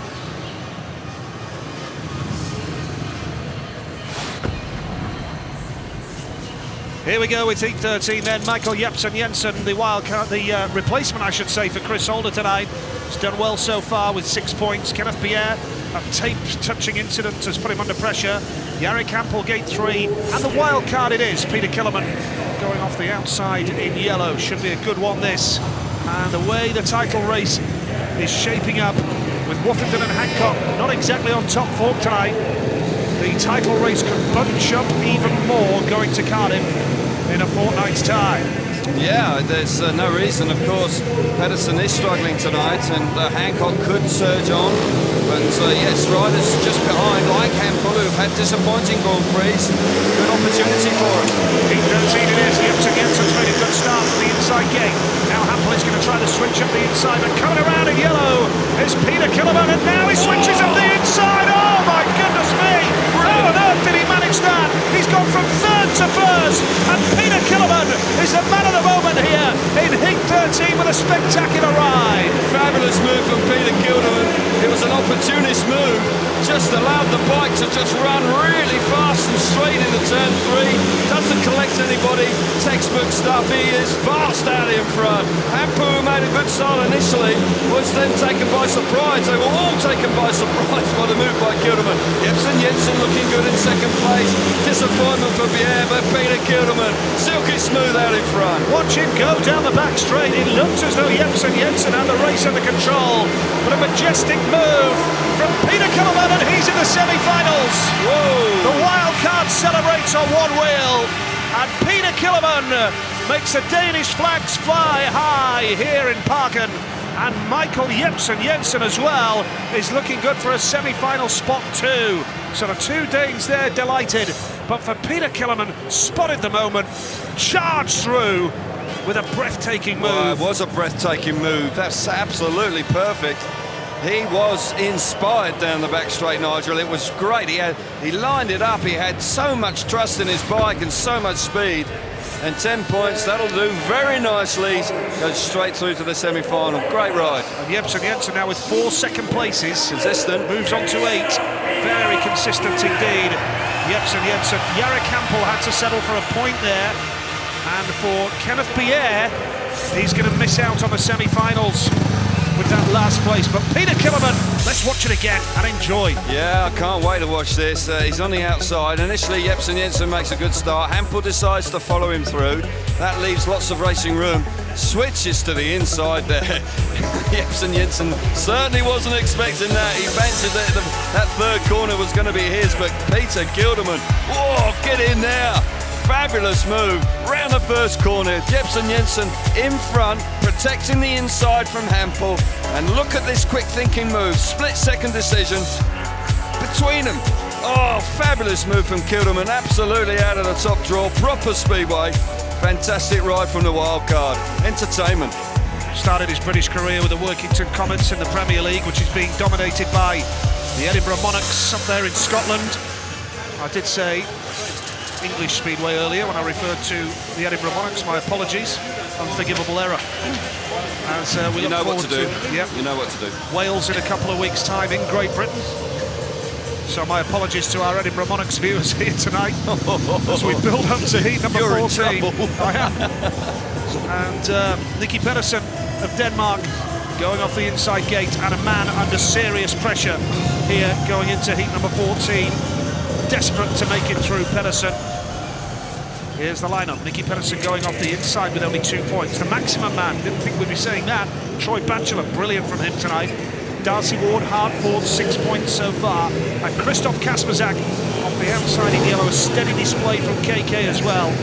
6 points for him. Yeah, Kasperzak won his last ride and looked more like it. Not completely convinced he's back to his best, but he's steadily sort of getting involved, and this is another ride where it's very competitive. Pedersen on the inside could be dangerous here. He likes the inside, he needs a start, and he's not got enough points. Keep your eyes on the red helmet. Here we go, heat number 14, and Nicky Pedersen has made a great start off the inside gate. Batchelor now is going to try and come round. There's going to be no room there, surely. Batchelor, my goodness me!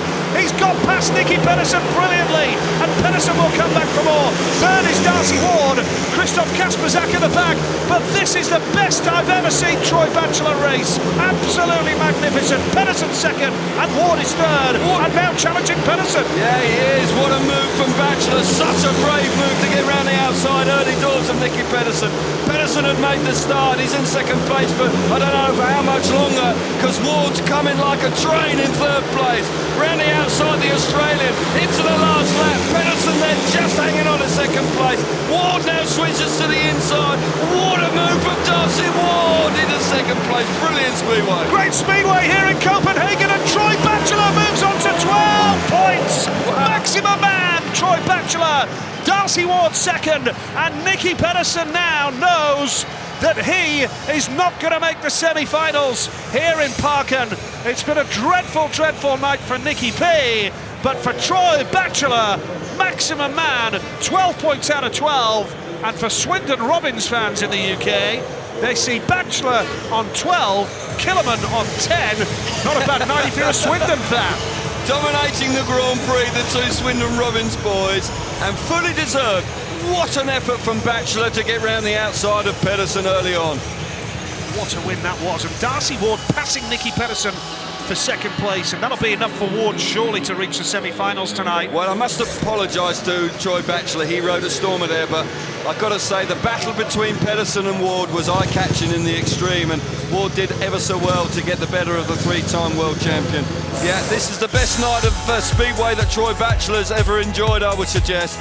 4 out of 4, 12 points, leads the Grand Prix. Fantastic. Pedersen makes the start. This is the move. Not a lot of racing room there. Clips the fence on the way through. Fantastic from Batchelor, showing great guts and determination. What a move. Pedersen refusing to get out of the way. Ward has to thump in there down the back straight to move him out of the way to secure that second place. It was a race-long battle, you've got to say. All over him. Did well not to really get all mixed up with one another. 12 points for Batchelor. What a night. Great smiles in there. He'll be delighted with this. He probably can't quite believe it. Yeah, great stuff from Troy Batchelor. And Nicky Pedersen knows it's just not been his night tonight. Building up to heat number 15. And taking a look across the grid, Martin Smolinski needing points here. Zagar needs points off too as well. Niels Christian Iversen, who's ridden beautifully tonight. And Andreas Johnson, who started with a win, but hasn't been able to back that up. No, disappointment once again. You said it earlier on, inconsistent from AJ, and it has been again. Looks so impressive in his opening ride, but then can't build on it, and that must be terribly frustrating for him. Wins a race and then just can't reproduce it. Here we go with heat 15. Martin Smolinski off the inside in red. Matti Zegar gate 2 in blue. 4 points. Needs to add to that here. Niels Christian Iversen gate 3 in white. And Andreas Jonsson off the outside with just 4 points to his name off the outside in yellow. Yeah, he's going to have to do something here, AJ, if he wants to progress in this meeting. With sim riders performed from the outside this evening, they can run around the middle of the track, kiss the dirt and get the speed down the back straight. Iversen will be a danger. Zegar's been fast, but had a poor ride last time, didn't he? He failed to score in his third ride, so he'll be looking to bounce back from that. Smolinski needs a big one here. He's had a hard night so far. Certainly has. Here we go with heat number 15, and away from the start, Smolinski's made a decent one. So is Iversen in white now. The lead here is Martin Smolinski. Zegar's under pressure from Jonsson in third now. Zegar charges up the inside line. The lead is with Martin Smolinski. Iversen's going to switch up the inside and picks off Smolinski superbly. And there's a huge roar all around this Parken Stadium tonight. And a battle now for Zegar coming through into third with Smolinski battling away here in second place right now. Zegar gets third place. Great move from Iversen. Smolinski taken by surprise after making an excellent start on the inside. Great battle for third between Jonsson and Zegar, both scrapping for every inch of track, desperately trying to pick up a point. Iversen looking good. This is a big night for Iversen. He's a Dane, wants to do the business here in Copenhagen in the park, and looking good out in front. Yeah, Niels Christian Iversen kicking on to victory here. What a ride from Niels Christian Iversen. We haven't had a Danish winner here in Copenhagen since Hans Andersen in 2006. Can that be put right tonight on our final visit to the Parken? Yes, the last time we're going to be here. Contract is up and won't be renewed. And we move on to Pastures New next year. So I just wonder, can Niels Christian Iversen break that run of no Danish wins here since 2006? Iversen the winner. Martin Smolinski was in second place there. Third was Matti Zegar. Needed that point. Yeah, desperately did. Andreas Jonsson at the back once again. Iversen moves on to 10. He's in the semi-finals. So is Kilderman. Jebsen Jensen in the semi-finals as well. 3 Danes through to the last 8. Yeah, and this is one of them. Number 88, Niels Christian Iversen, the world number 3, has ridden like the world number 3. This is a good effort. Coming out of gate 3, not ideal. Good start initially from the German Smolinski. Hucks the inside, creeps around the inside, looks good, but then Iversen, so much speed, looking for a room. Doesn't have enough racing room, has to come off the throttle and wait. That allows Zegar. I thought Zegar might be able to force his way into second place, but super move from Iversen, so much speed. Chops to the inside, a classic overtake. Early on in the race again, of course, we're just going to watch Iversen switch back to the inside and get himself to the front. Oh, terrific battle for third place, and Zegar finally got it with a disappointment once again for Jonsson, but Niels Christian Iversen, yeah, 10 points from 4 rides. He's all right, he's looking good. Absolutely. So, heat number 16, the world champion is in this one, and the leader, Greg Hancock. Hancock 66, Woffenden 65, but Darcy Ward has rocketed right back into contention tonight with his 8-point haul so far. Darcy Ward, well, we've got the top 2 riders in the world standings in this race, heat number 16. Woffenden off the inside, Hancock off the outside. Yeah, it's an important race for both of these 2 lads on the inside and the outside. Woffenden's got the inside gate. It could come to his rescue this evening because he's got it in his last 2 rides. Woffenden, Harris, Lindgren, Hancock, your lineup. All these riders need points. Well, desperate for points, and you wouldn't have predicted it, would you, that the 2 World Championship leaders have only got 6 points between them after 3 rides each. That's quite incredible. Freddie Lindgren has had a tough night. It's been a bit up and down. Harris has had a desperate night once again, just hasn't found the key to conditions. Woffenden, crunch time, under a lot of pressure, needs to make the inside gate work. Can he make it count, Woffenden? Can Hancock make a good one from the outside gate? This is heat number 16. After this race, every rider will have completed 4 rides. Woffenden's made a good one off the inside. Harris tries the inside line as well. Chris Harris, a battle of the Prince up front here, but Woffenden has the lead. Now Greg Hancock, the challenge is on for him, but Harris rides a good line, and that allows Lindgren through, and Hancock is struggling here, but time Chris Harris is second, Greg Hancock third, and Freddie Lindgren's frustration continues. Yeah, great start from the world champion, Wolfenden away from the inside, made it count when it really mattered, and he's out in front. Much better ride from Chris Harris in second place.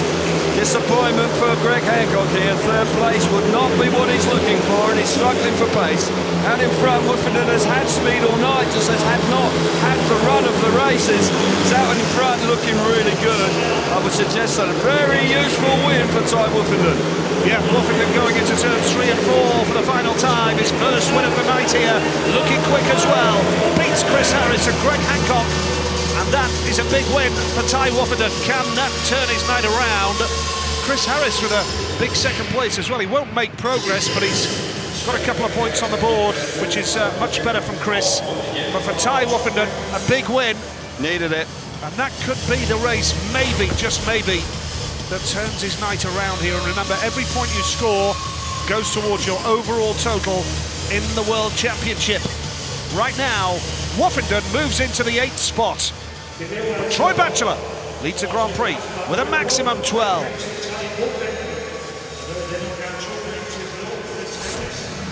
Yeah, more like it from the world champion. The inside gate worked perfectly. The bike leapt out of the start and then kept pulling nicely. See the ruts down there. He's in a deep rut. He has a sneaky look over his right shoulder and moves off the line. That allows Harris to put him under pressure momentarily, but Wolfenden's got the extra speed and is comfortable out in front. He's got this gate in his last ride. We'll see him again coming out in heat 18, and he will have the inside gate once again, and he needs to win it to give himself any chance of progressing to the semi-finals and to keep that push to lead the World Championship, leaving the Parkin Stadium. Good ride from the world champion, and desperately needed it. Big win for the world champion. And he's got him in the shout of reaching the semi-finals if he wins heat 18 up against Nicky Pedersen, Michael Jensen and Martin Smolinski, and he should go through. Peter Killerman, though, what a night he's had tonight. He's with Jason. Well, Peter, just when you thought things couldn't get any better, that was probably the move of the Grand Prix series. Talk us through it. It was the slenderest of gaps. Yeah, definitely. I was like, pick up good speed coming out of the corner and sort of get and go for it and yeah, get out of it in a good way. It must have surprised your fellow countryman, Jensen, when you were coming through there. Yeah, but I think he was cool with it, so yeah, that's good. You're marching on to the semi-finals. Does riding in front of a home crowd on your home Grand Prix, does it make a difference to you? I never know, normally not in the GP, so yeah, definitely it's like really good, and it's a really good experience for me as well. Well, I know you're straight out in this, Peter. Good luck. Yeah, cheers. Super ride from Peter Kilderman last time out. It was a spectacular move down the back straight, wasn't he? He just sliced through from third to first in one swoop. It was a terrific move from him, and he's enjoying a smashing night, and who knows, he could make the final this evening. He's got a ride left, so a whole haul of points coming his way. Danes are doing pretty well, but Ty Wolfenden, he's still got work to do. Well, I think we can hear from Ty now with Jason. World champion Ty Wolfenden, great to get a win under your belt. Yeah, for sure. I've didn't start the meeting too good, got caught up in a bit of traffic in my first few, and yeah, finally got a win out of that one. So I got gate 1 again, see if we can make another good start and get into that semi. Well, 8 points would probably take you through. Is that what the aim is now? Yeah, it's the only option I've got, so got to win my next one. Gate 1, like I said, it's a good gate, but got a few riders in there that are going quick, so we'll see how we go. You were the victim almost of a bit of drive coming out of turn 2. It happened to Kenneth Pierre as well in the same race. You were lucky to keep it under control, really. Yeah, no, in tracks like this, that happens a lot, you know, and yeah, I wasn't ready for it, and my own mistake. But, you know, you just deal with it at the time, and I saved it, which was good. I could have looped it. Well, good luck with that march to the semis, Ty. Thank you. Thank you. Yeah, one ride left, and clearly determined to make the semi-finals. He knows how important it is, but he has got a chance. He's coming up against Pedersen, Jensen, who's in good form, and Martin Smolinski. I sense his favourite for his last ride, heat 18. Work to be done for Greg Hancock, though. And Michael Jensen has enjoyed the experience, no doubt, tonight. He's with Jason now. Well, Michael Jensen, are you enjoying your Grand Prix experience? Yeah, of course I am. I don't feel too bad. I'm missing a bit of speed, but my last two gates been quite all right. What about that move that Kilderman pulled on you there? Did you know he was going to come under you? Yeah, I was expecting it. I think if I wasn't expecting, I could have crashed. But I could hear he was coming, and I was like sliding all the straight. I couldn't really get the push off the corner, so I thought somebody would try on the inside. And when you came off in practice yesterday, I'm sorry to remind you of that, but you got a bit of a wheelie in the same place in one of your heats tonight. Yeah, but I feel all right today. The bike is pushing me smooth and stuff like this. But yeah, yesterday for the practice, I felt it was so aggressive, but it ain't bad. It's not going badly at all. Good luck with the march to the semis, Michael. Thank you. Thanks, mate. Yeah, he's having a good Grand Prix, and I'm pleased for him. He was spectacular when he won in Voyens a couple of years ago, where he denied Nicky Pedersen on that night, passing him in the final. He's had 4 second places tonight, and who knows, it could be a Danish night. It could be a Danish victory. Iversen, Jebsen Jensen and Peter Kilderman are flying the flag for the Danes here this evening. They're doing a great job. Well, we'll hear Michael Jensen now with its 4 gange 2 point. Det er jo ret fantastisk, men alligevel så er du lige et skridt fra. Some good racing as well, Kelvin, and it's warming up nicely for these last 4 qualifying heats before the semis. Jeg har lige en ting, jeg rigtig godt kunne tænke mig at prøve på cyklen, som jeg tror giver det sidste. Men jeg egentlig har følt, at det har været okay. Jeg føler, at jeg spiller lidt, men jeg har følt, at det har været okay, og har derfor prøvet på at lade være med at ændre noget. Så har kørt lidt på den sikre side, men har fået at vide, at på de 8 point, som jeg får nu her, at jeg skulle være med til semifinalen, så nu har jeg lige et hit til at prøve ting af, og så må vi se, om det giver det sidste. Det er jo en stor scene. Tør du satse? Jeg tænker, semifinalen, det er jo et ret fint mål for dig og en bedrift i dag. Jo, men jeg har fået at vide med de 8 point, at jeg skulle være i semifinalen. Og hvis det passer, når vi lige har regnet det 100% sammen, jamen, så bliver jeg nødt til at prøve en ting til det sidste. Det jeg vandt Grand Prix i Voyens på i 2012, det var, at jeg turde satse til faktisk til det sidste heat, og det kan jo bruge det. Så jeg bliver nødt til at prøve det, og se om det giver det sidste. Vi håber, de unge har taget lidt af, hvad skal man sige, shine i aften. Hvad er det, der gør, at I tager hele... Det ved jeg ikke. Jeg synes egentlig, at banen derinde er okay. Det var også 4 heat, der var en rimelig rough, men jeg synes, at den blev rimelig fin, og nogle okay linjer til træning i går var den rigtig rough, men jeg tror egentlig, mig og Peter, vi får lavet nogle okay start og får gav lidt gas, så det er ikke helt ved siden af. Jeg tror, jeg kommer til at synge ligesom Medina. Jeg er ligeglad i aften. Så skal jeg held og lykke. Tror du ikke, hun har lavet den til mig? I think he's having a few troubled times. I know his father's not very well, and I think at times it's been a difficult time personally for him, but the class is there to be seen, and he's taking full advantage of it here this evening in front of his home crowd. Full credit to him. Yeah, good crowd here at the park, and as you said, I agree totally, Kel, with seen bigger crowds than this in the Parken, but there is a good atmosphere, and it's got all the potential and all the makings of really a cracking finale here. Yeah, got to agree with that. You know, when you get Ward, Kilderman, you know, those Iversen and Batchelor going head-to-head later on in the meeting, it really is a mouth-watering prospect. Don't rule out Woofenden. Woofenden is clearly very determined to make that inside gate in heat 18 work for him, and he'll still be there. He's got a part to play in this as well, I'm sure.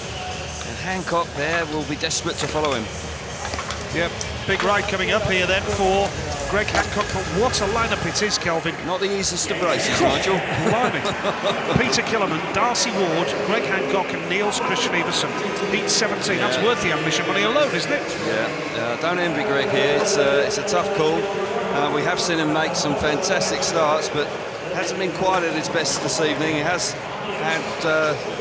hasn't had quite the speed that we've seen him in previous Grand Prix, so Greg's going to have to dig very deep here and find something extra special, because those two boys, Niels Christian Iversen and Peter Kilderman, are flying tonight.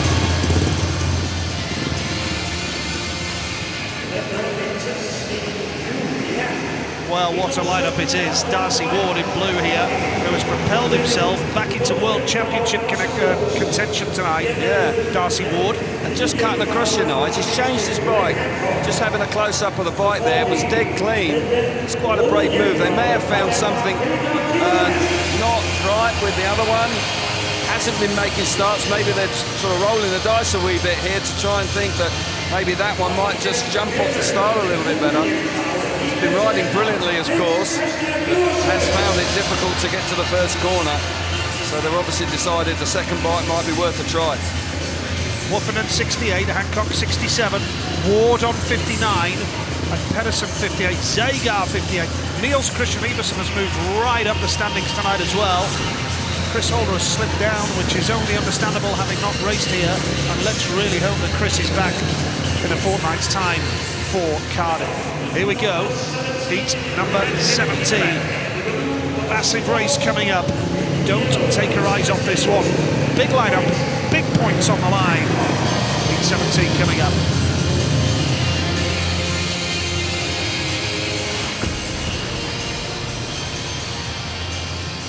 Here we go with heat number 17. Peter Killerman, what a night he's had tonight. He's off the inside in red. Darcy Ward goes off gate number 2 in blue, the Australian. Greg Hancock needs a win here. He's off gate 3 in white.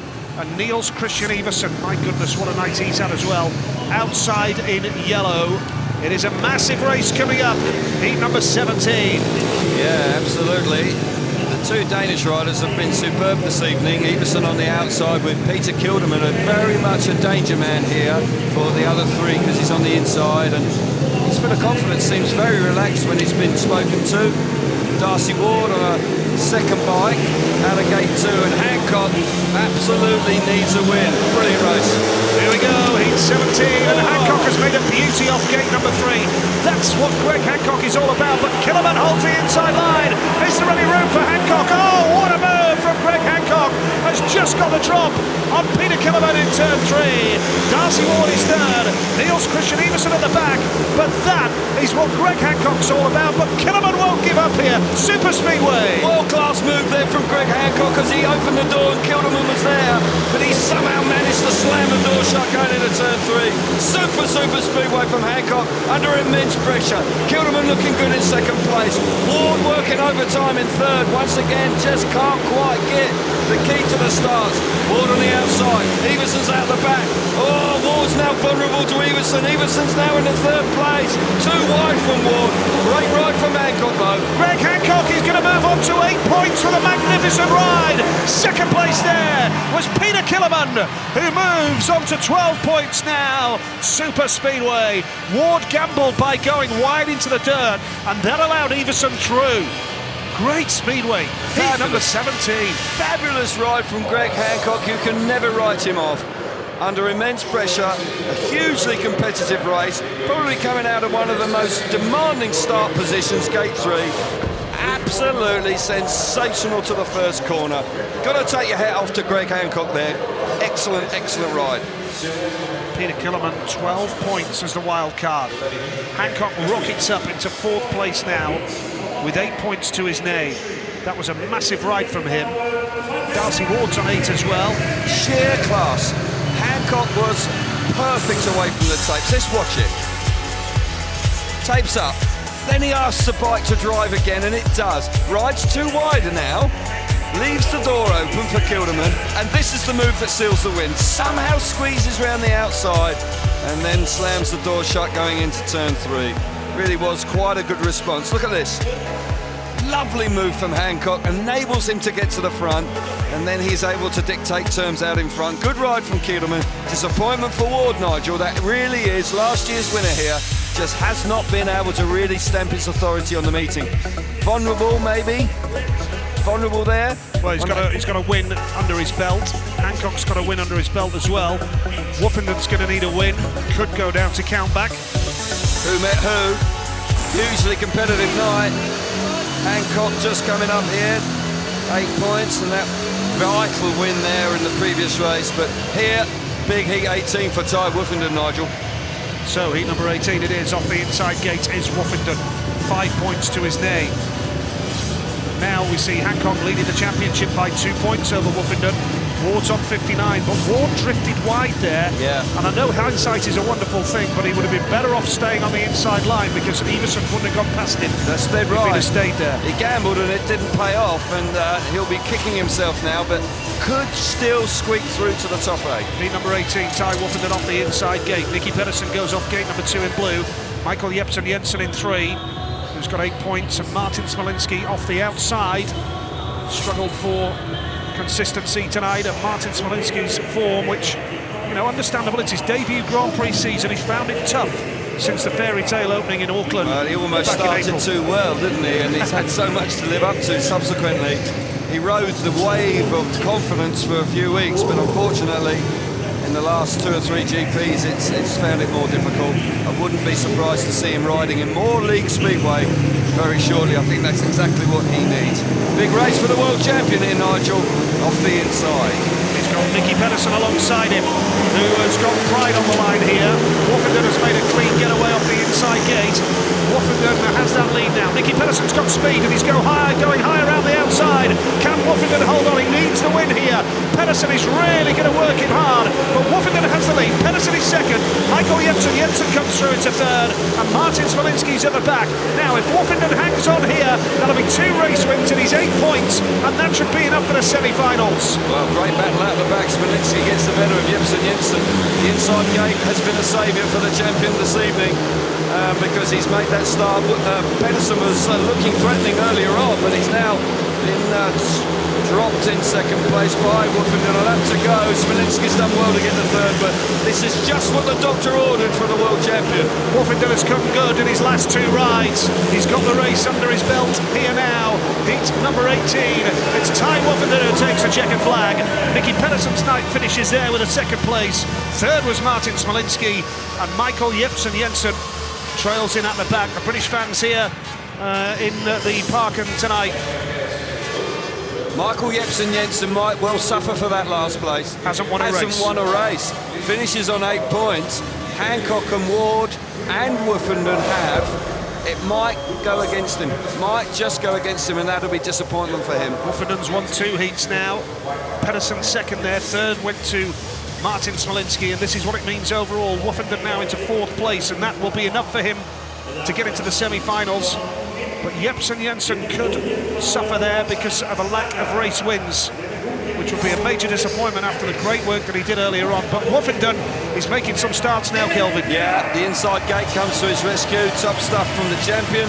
Disappointment for Pedersen. Really hasn't been his night at all. Hasn't been able to make starts when he needs it, and he's renowned for that ability, but he hasn't been able to produce that here this evening. No lack of effort from Pedersen.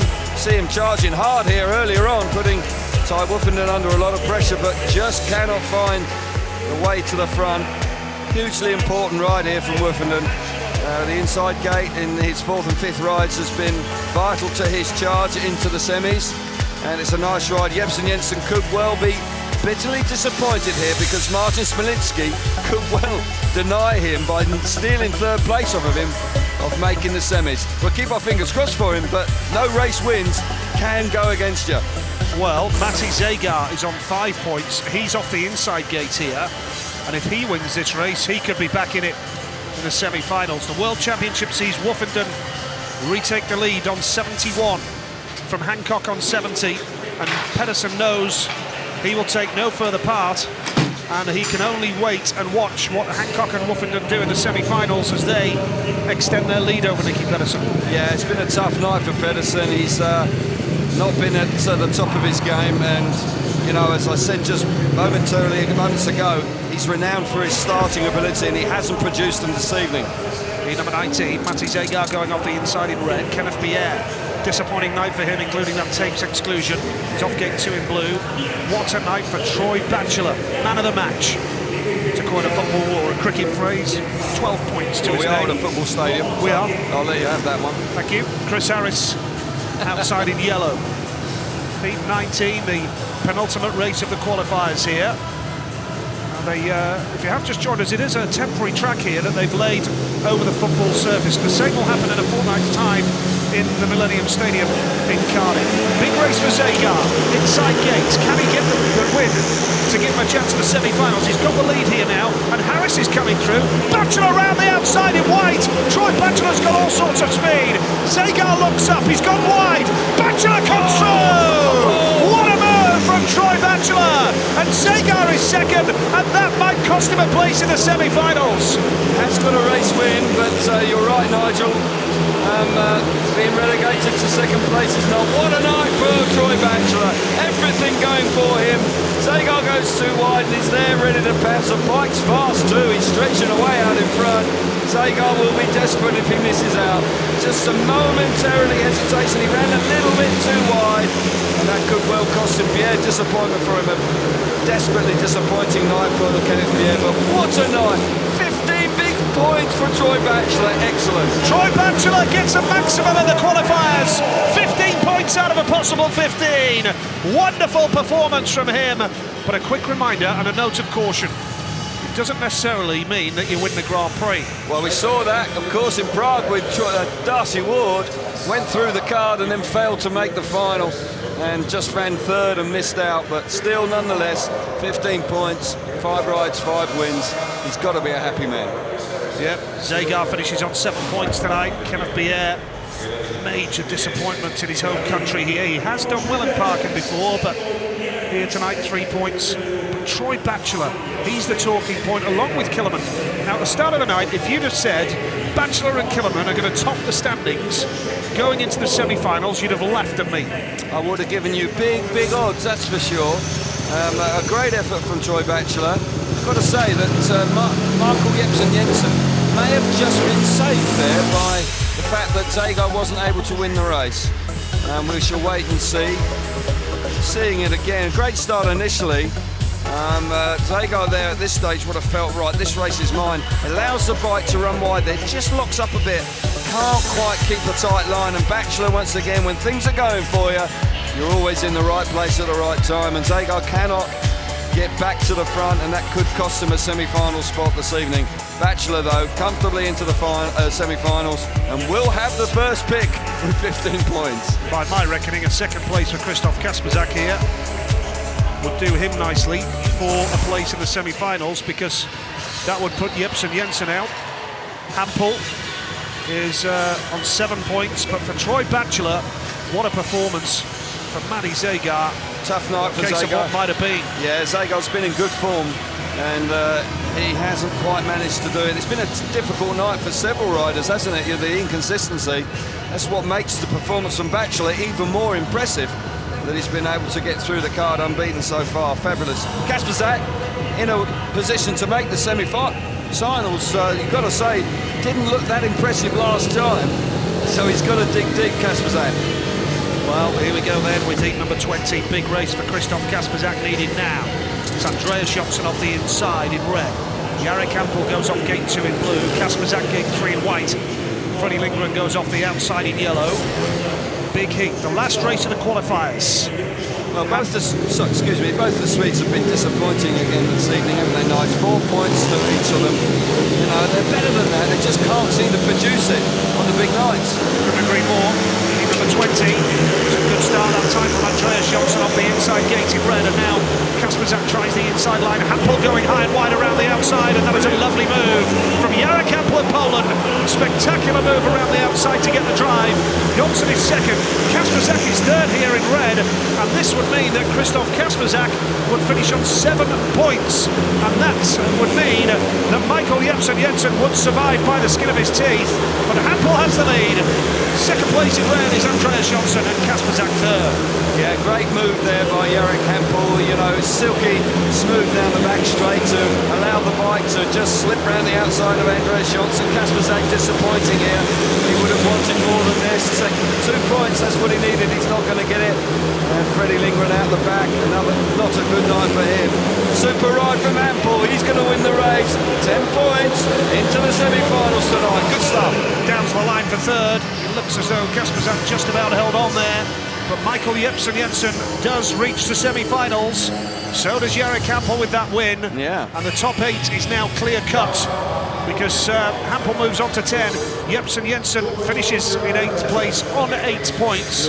That's a good ride from Hampel, and don't rule him out. Wow. Anything can happen in the 2 semi-finals. Heat 20, Hampel the winner, Johnson second, Kasperzak third, and Lindgren finished at the back. Batchelor heads the qualifiers with a max.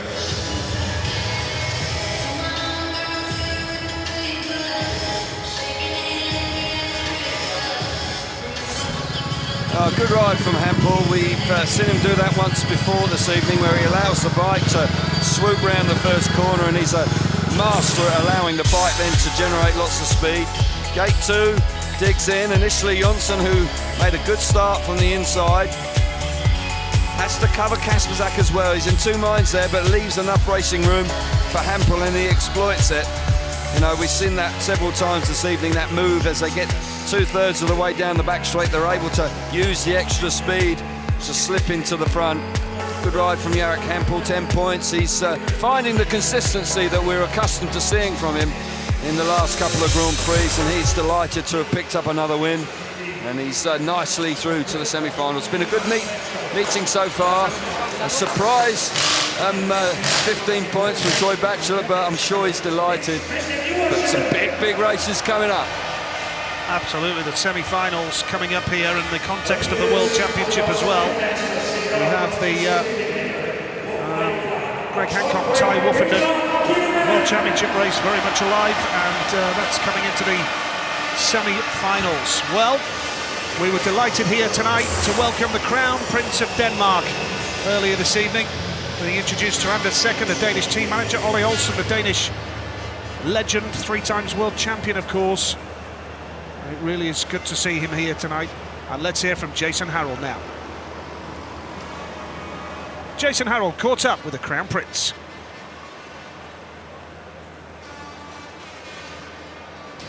Your Royal Highness, welcome to the Parken. It's a very auspicious occasion since Ollie Olsen has put Danish Speedway on the map. There have been many world champions. You must be very proud of what your countrymen achieved. We're definitely proud.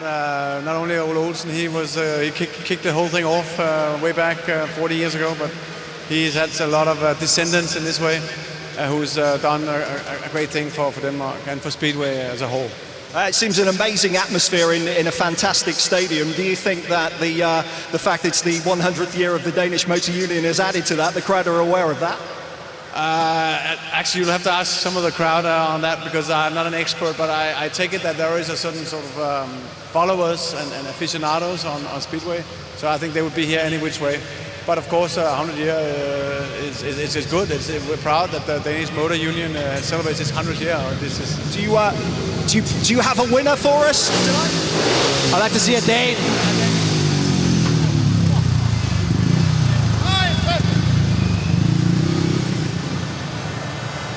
Wow, that was quite extraordinary.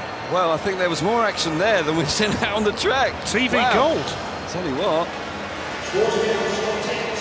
Wow, anyway. Remarkable scenes from the paddock. Extraordinary scenes. Yeah. Back to the standings now. Yes. Here we go.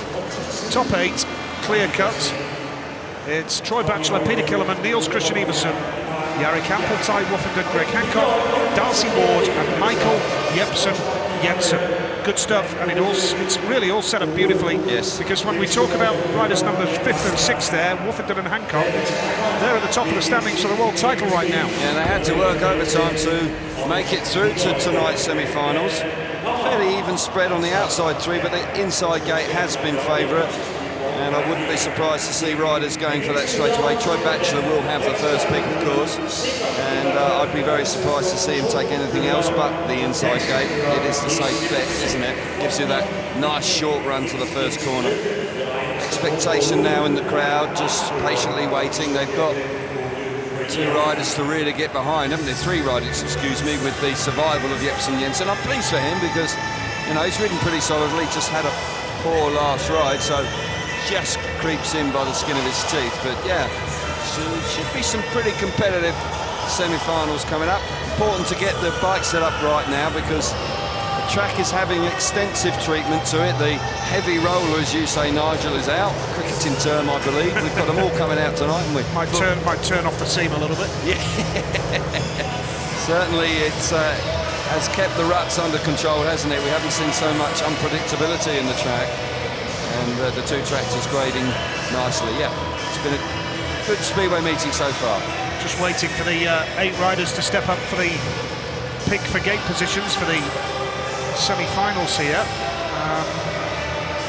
Not quite sure what the delay is in getting the riders there for the semi-final draw. It's pretty clear cut. 8 riders are clear cut now. So, yeah, good stuff tonight. Enjoyable speedway. Good quality speedway meeting. And riders having to work hard. It's been tough. Absolutely, yeah. Apart from Troy Batchelor, he's had a fabulous night.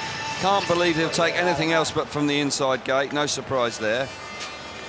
Batchelor off the inside. Well, whatever he does for the rest of the night, he's just enjoying himself, Troy Batchelor. It's been an absolutely brilliant effort. Superb. From Batch, loving his work tonight. Outside Yarrick, surely, gate 4. Yep, you're right, Nigel. I think he thought about the inside there, didn't he? The gate 2 position. Hancock, who made a sensational start from gate 3 last time.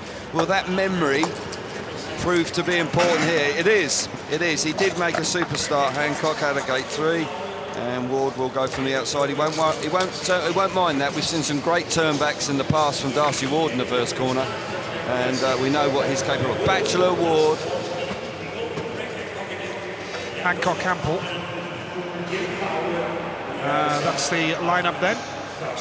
Second semi-final. Peter Killerman is there. Where's the rest of them? Taking some time. Peter Kilderman, who's the wild card, the first wild card who makes the semi-finals this season in the Grand Prix series. Well, shock horror. Yeah, pretty straightforward, that one. 4 for Niels? No, 2. 2, that's interesting. Didn't fancy the outside. That leaves Woofenden will be happy, I would have thought, with gate 4. Gate 3. I'm surprised at that as well, but who are we to question the world champion? And Michael Jensen has got plenty of speed tonight. I've got no doubt that he will charge outside and go into the dirt. Can't think he's disappointed with that. So interesting that Everson and Woofenden chose gates that you wouldn't have thought they would have done. And they obviously feel comfortable doing that. But Troy Batchelor tops the charts on 15 points, comes out in the first semi-final off the inside. Could he make his first Grand Prix final this evening? Very good chance. There's the title race as well, and we will not see Pedersen or Zagar in the semi-finals. So there's a real chance for Woofenden and Hancock to open up quite a handy lead going into Cardiff in a fortnight's time if they can really kick on in the semi-finals and the final. Yeah, great opportunity for the top 2 to stretch a lead in the championship. Pressure on riders like Everson and Ward to really capitalise on these semi-finals to try and close the gap, because you could see a situation where there's a 2-horse race going into Cardiff in a fortnight's time, and could well be sort of 13 or 14 points in front if results go for them. Big semi-finals coming up. Woofenden has got himself out of jail. Hampel just making his way down to his bike for the first semi-final. And it'll be interesting to see what he does. He's been good in the first corner, Hampel. He's been able to, create a lot of speed middle of the track. Might not be quite as easy now in this first semi, because they've done extensive grading on the track where it's quite slick in the middle of the track, whereas before, when he's been able to create the extra speed, that sort of the track's generated a racing line. But so Troy Batchelor in 7th heaven here, really. He's in unknown territory now, and I hope that he can just ride the wave of confidence and euphoria here, because he won't want to miss out on a final, will he?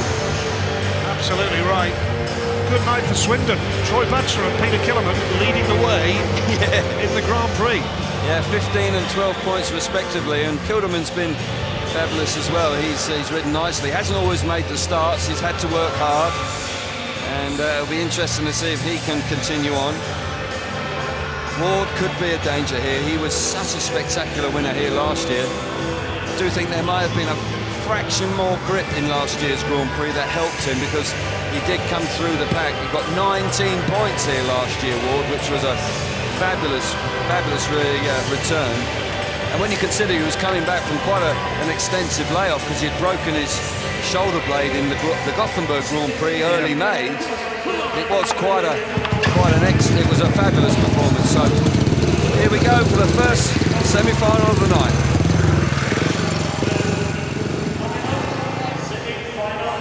Well, Greg Hancock rode superbly well to secure his semi-final slot. Was under pressure, but came up with a fantastic ride when he came out in heat 17 against Kilderman, Ward and Everson from gate 3. He was supreme to the first corner. Batchelor now, can he keep his focus? It's not easy. He's won every race, and he'll be thinking, you know, the run's got to finish sometime. He'll be desperately hoping the inside gate can secure a final slot for him. Well, first semi-final it is. Very, very hard to predict with any type of confidence which two will emerge here. You have to fancy Batch on current form. Yeah. 15-point maximum. And he's got the favourable inside gate as well. It's the night of his career so far, Troy Batchelor. Without doubt, it's been a fabulous evening for him, one he'll remember forever. And they're digging around on the start line, but it's a tough race to predict, Nigel. You're absolutely right. First semi-final coming up.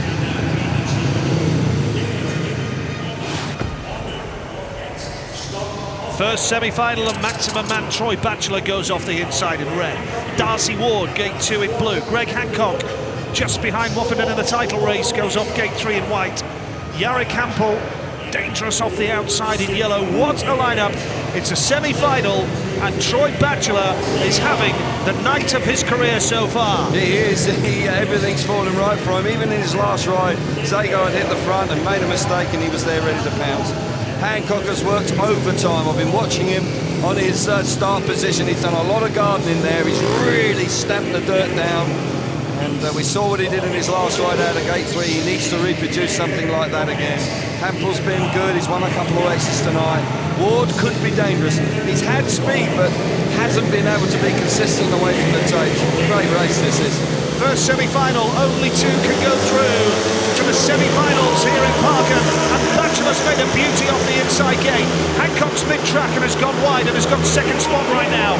Ward is third and Jarek Hampel is in the back, but this race has got a long way to run. Ward's come up the inside of Hancock. The lead is with Batchelor, but Darcy Ward and Greg Hancock are going for it big time. They are indeed. Got to say that Darcy Ward was very fair to Hancock. He could have been more ruthless there, and Hancock's able to slam the door shut. Look at Hampel. Hampel's putting Ward under pressure. Troy Batchelor looking like he's going to make the final tonight. He's the unbeaten rider. He's out in front, looking like he's going to move on to 18 World Championship points. Fabulous effort from Batchelor. One lap to go. Can he do it? Troy Batchelor's 7th Grand Prix of his career. Never reached a grand final. He's going to do it now, and he's winning the race comfortably. It's hats off to Troy Batchelor. The Batchelor boy takes the checkered flag for 18 big points. Wow. And Greg Hancock hangs on in there, second place, and qualifies for the final. Over to you, Ty Woffenden. Absolutely right. What a night for Troy Batchelor. 18 points, unbeaten, 6 rides out of 6. I said it earlier on, nobody's going to go through the card. He obviously heard me. I'm going to say to him, he's wrong. I'm going to win every race tonight. Fantastic. And more importantly, he's going to get the first pick for the final. What an opportunity for Batchelor. Batchelor from Hancock, Ward third, Hampel fourth. Batchelor and Hancock make progress through to the semi-finals here. Can anybody tell me what odds you'd have got Troy Batchelor maximum here in Parken tonight? I think it's got to be around the 250 to 1 mark, hasn't it? It must be extraordinary, but he just wants this to continue. Don't think about it too much, mate. Just enjoy it. Fantastic. Inside gate. He's going to have that in the final as well, isn't he? Oh, absolutely. He's got an excellent chance, not only to... Well, he's got 21 written all over it, hasn't it? Can't remember the last time somebody went through the card. Great ride from Hancock, because Ward made him work hard there. But the class of Hancock sees him through in second place to another Grand Prix final. Woffenden's going to have to respond in the second semi-final. Ward was disappointed, shook his head as he went over the finish line in third place, but Troy Batchelor, what a performance. 18 points, can't believe it.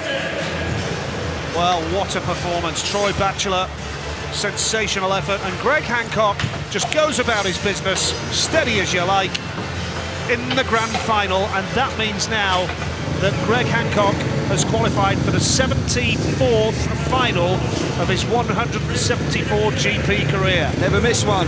That in itself is remarkable, and to keep doing it at the age of 44, he's able to lift himself, find something extra when he's under pressure, and he's done it on 2 occasions in the last 2 rides. Red flags out here, there's something not quite right, not sure what it is. Maybe there's a problem with the start gate, I don't know. Woffenden's ridden back towards the pit gate. Yeah, the red lights are on. Jim Lawrence has put the red lights on because I just wonder whether there's a problem with the magnet on the starting gate. The pit gate has come open.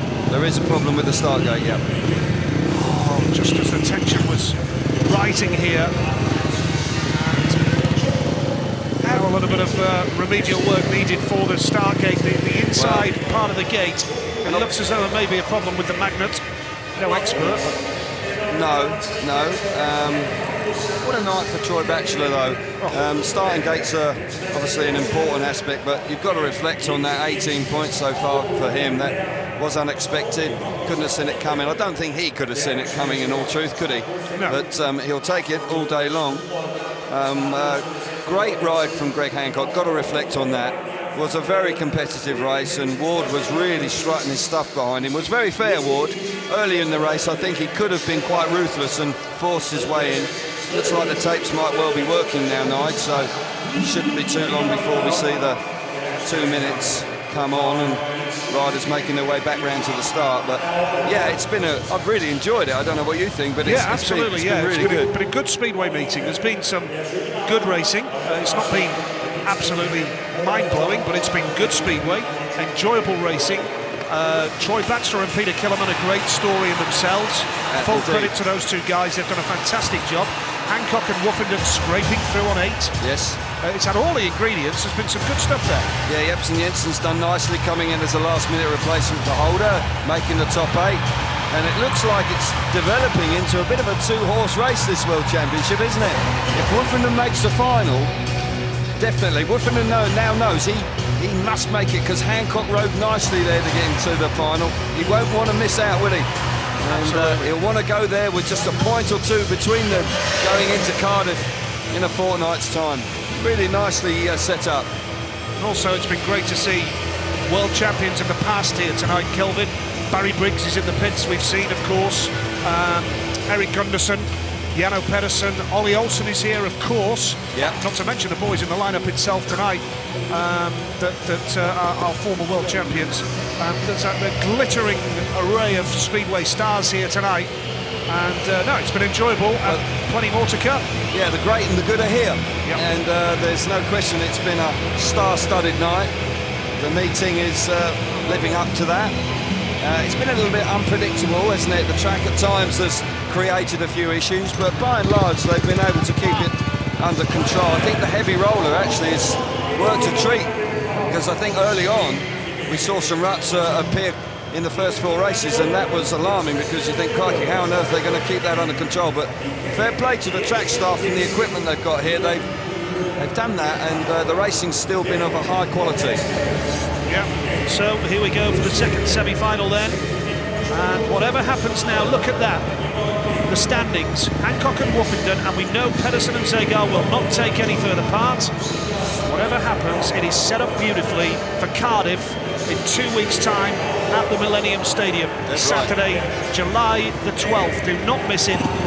Join us for our coverage, or if you can get there to the Millennium Stadium, it's a fantastic atmosphere. Make a day of it as well, because it's a great day out in Cardiff with a fan zone, and it's a great atmosphere throughout the city of Cardiff. It's a festival of speed, isn't it? It's a fantastic day, and it's the biggest speedway meeting in the world. Huge support there, fantastic atmosphere, and it really will be quite a night. This is going to be quite a race, I think. Woofenden has just seen his main title challenger make the final. Here we go. Peter Killerman off the inside. Niels Christian Everson, gate 2 in blue.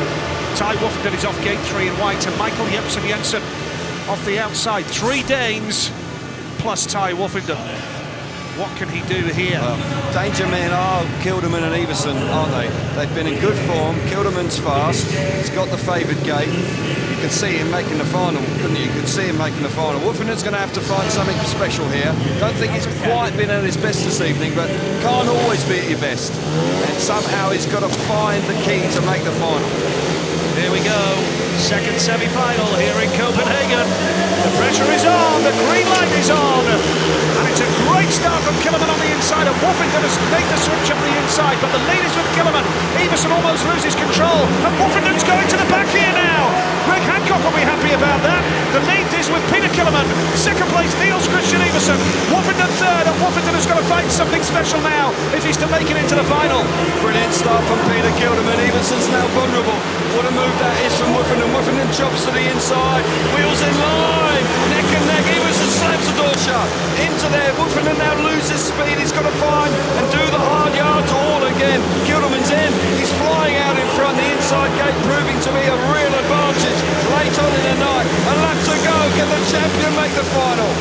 Well, Woffington has got to try something special now. He's not going to make it, surely. He's got the pace, though, here. The lead is with Killerman. Peter Killerman is going to make it through to the final with Niels Christian Iversen, and the world champion misses out. And listen to the roar of the Parken crowd here in Copenhagen tonight. What a performance from Peter Killerman.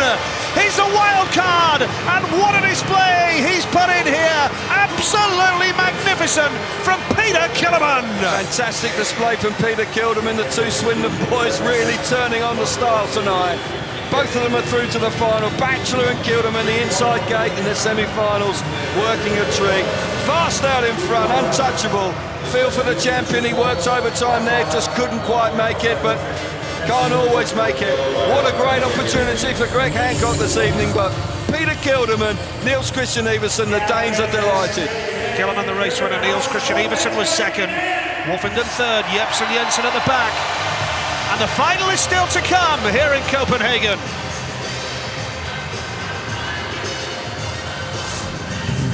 Oh, fabulous ride from Peter Kilderman, the inside gate working a treat. Charged into the first corner, and once again, as he displayed earlier on this evening, has lots of speed in his bike. Woffington out of gate 3, chose gate 3, just couldn't get there, chopped to the inside and worked overtime in third place, but couldn't quite manage to seal the deal. Iversen was vulnerable in second place, did not have the speed that Kilderman had out in front, momentarily lifted there, but controlled it nicely.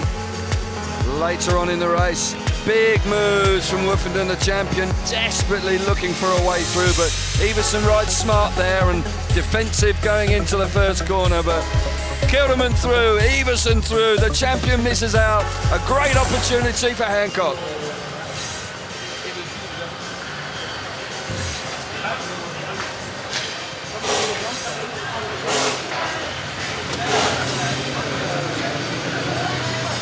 Well, I have just received a rather interesting tweet from a bookmaker. Go on then.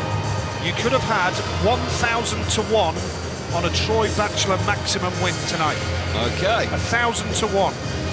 Wow. For a maximum for Troy Batchelor to win the meeting. I think that just shows you how extraordinary his performance is tonight.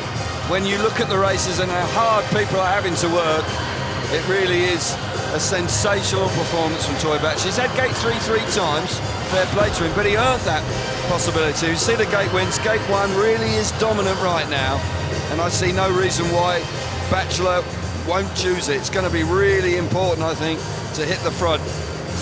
Peter Kilderman fast in the second semi-final, again winning from the inside, and it's going to be all important. Don't want to make a mistake. Great opportunity for a new winner here this evening, a first-time winner in the Grand Prix. And if Greg Hancock finishes first, second or third in the final, he will lead the World Championship going to Cardiff in a fortnight's time. And he's still got a lot of fans in the UK. Greg Hancock is still hugely popular in the UK.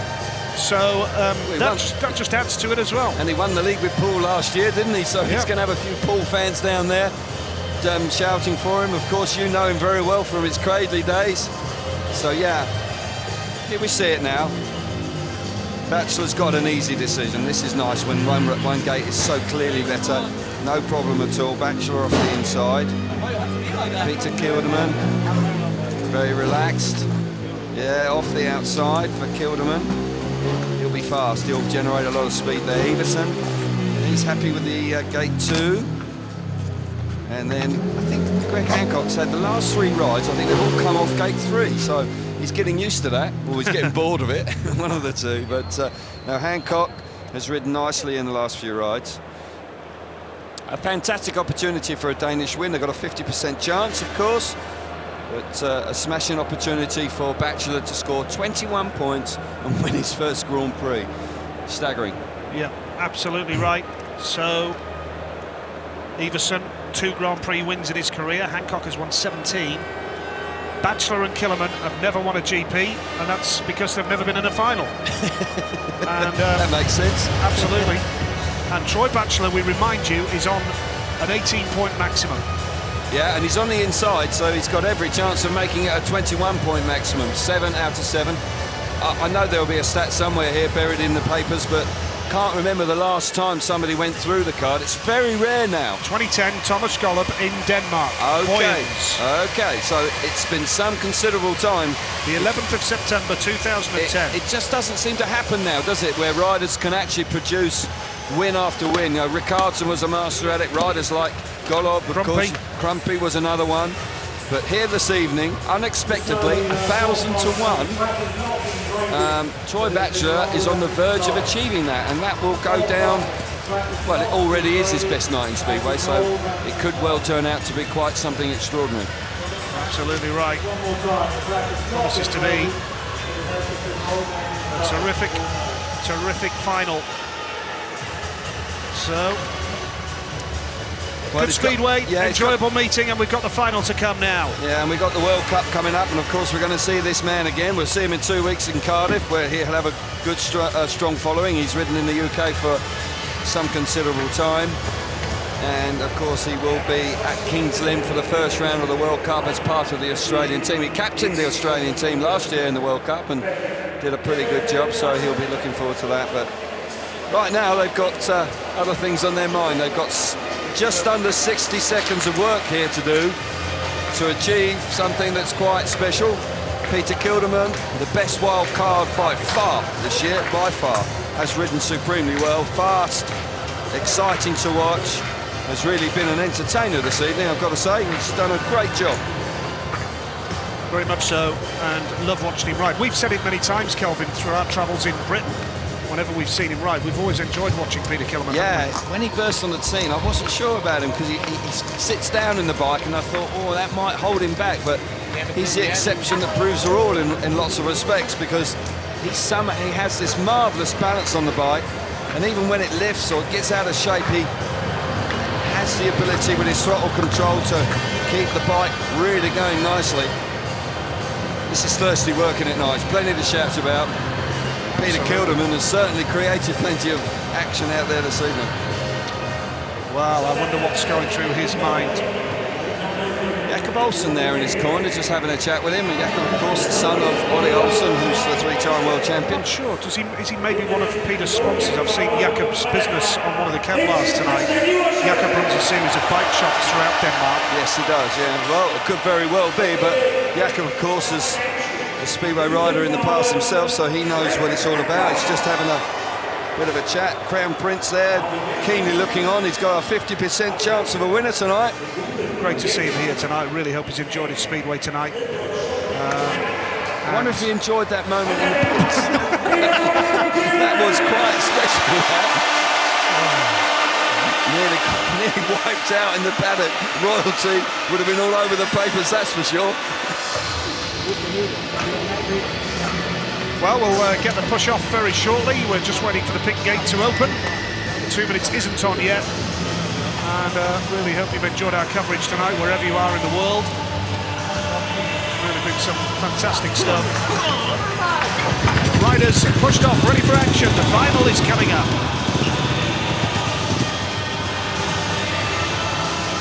Troy Batchelor, what a moment in this rider's career. Greg Hancock, solid display. Yeah, he's ridden well, Hancock. He hasn't been quite at his best, but when he's really needed it, he's produced some really super rides. So he's been able to sneak into positions where he's been able to stamp his authority on it. And Gate 3, he's had it on the last 3 occasions and he's kept making it work. And excuse me, he's actually had it 3 times out of the last 4 races, so he's had the outside gates, and that is not favourable at all. So he's done so well to make the final. This is it. World Championship standings level, Wolfenden and Hancock. Any points Hancock scores here in the final, and he will take the lead going to Cardiff in a fortnight's time for the next Grand Prix, July the 12th. Fantastically set up. Such a tasty prospect. What do you reckon? 21 points and a win for Bachelor from the inside? Why not? 1,000 to 1. Have a bit of that. I wish. Here we go, grand final.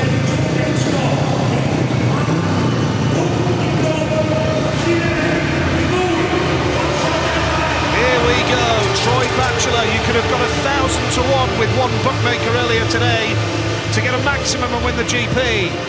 Gate 2, Niels Christian Everson. Greg Hancock, Gate 3. Peter Killerman off the outside. Bachelor and Killerman. The story of the GP so far tonight. And they will be back in the UK on Monday, riding for Swindon at Wolverhampton. That's what it's all about, the World Championship trophy. Yeah. Greg Hancock needs 1 point here to take the lead. The Crown Prince of Denmark watching on. Can Hancock take the lead in the World Championship? Going to Cardiff in a fortnight's time. What a final. It's all set up beautifully here. Indeed it is. Great tension. The boys are settling down on the start line. An opportunity for Hancock, but what an opportunity for Bachelor on the inside. Here we go. The green line is on. Bachelor moves slightly, and that's cost him, has it? Bachelor now going into that first turn. Somebody's got to go, surely. Hancock whips up the inside, but Everson has the lead. What a ride from Niels Christian Everson. He's got the advantage now. Could we be having a Danish winner here in Parken for the first time since 2006? Troy Bachelor second. Third is Greg Hancock. Peter Killerman is coming through now as well, challenging Greg Hancock. But Niels Christian Everson is on the verge of his third Grand Prix win of his career. Oh, Peter Kilderman and Greg Hancock nearly clashed. Tough first corner, they all clash going through there. Bachelor's fast in second place, desperately looking for a way through. Everson was the benefactor on the opening lap. There's a lap to go. Bachelor on the verge of a win. Can he find a way through? Fabulous Speedway out in front. One last go here going into turns 3 and 4. And Niels Christian Everson of Denmark wins on home soil. 3 Grand Prix wins in his career. It's Niels Christian Everson with a sensational effort in the blue helmet colour. You have to feel delighted for that rider because he really has dedicated his life to Speedway. He's come good, not necessarily in the early stage of his career. He's been a late developer, but he's on the big stage. He's congratulated by Hancock. And Niels Christian Everson, one of the most likeable characters in World Speedway, has just pulled off a sensational win and the first Danish winner in Copenhagen since 2006 when Hans Andersen won it. And quite fitting too, as we leave Copenhagen tonight, the last time that we're staging a Grand Prix here, and we have a Danish winner. Yeah, absolutely, fully deserved. He had a desperate meeting here 12 months ago, Nigel, and he's turned it around in fine style. He was the benefactor of a really tough first corner. Bachelor moved momentarily, just missed the start. There was 3 abreast through the first corner. They all touched each other, and Everson was there, and he got his nose in front. Bachelor was fast, very fast in second place. 20 points for Bachelor tonight in a second place. Hancock, not too bad. He's worked overtime to get to the final and make it to the rostrum this evening. And Peter Kilderman, got a feel for him, he just misses out on the rostrum this evening. Niels Christian Everson, a great effort. I didn't really fancy him for that race. I thought it may well have gone to Bachelor, but he was there at the right time as they all bunched up in the first corner. Can't wait to see the first corner again, because I thought somebody was going to come down. Good Speedway meeting and a home winner. The fans are absolutely delighted. And you know what, Kelvin? I've just seen Ty Woffenden by the pit gate giving Greg Hancock the big high five for getting third place and taking the lead in the World Championship. 1 point, Hancock leads Woffenden going into Cardiff in a fortnight's time. But Niels Christian Everson, well, let's see it again. Here we see it again. Bachelor was moving a little bit and they all get there together. And Peter Kilderman on the outside, they were all rubbing shoulders there in the first corner. And the benefactor there was Hancock. Everson gets the front. Bachelor, to his credit, rode a stormer in second place. Peter Kilderman lifting and almost running over Hancock. How on earth they stayed on board was remarkable. Bachelor, got to give him a lot of credit here. He had more speed than Everson, but Everson rides a strong line round the inside and he seals a win. He's delighted, and rightly so, winning here in Parken the last time we come here. A home winner. He'll be absolutely overjoyed. 3 times he's won Grand Prix. He hasn't made a final so far this year. The first one he does on his home patch, picks up a win. Good stuff. Yeah, brilliant stuff. Well done, Niels Christian Iversen. Rides for the Kings Lynn Stars in the UK, of course. One of the busiest riders in the world of Speedway right now. A 3rd win in 7 Grand Prix finals for Niels Christian Iversen. Yeah, pretty good strike rate. And you know, when he gets to the business end of the night, he's not frightened of winning races. And we can hear from the winner, Niels Christian Iversen, with Jason Harold.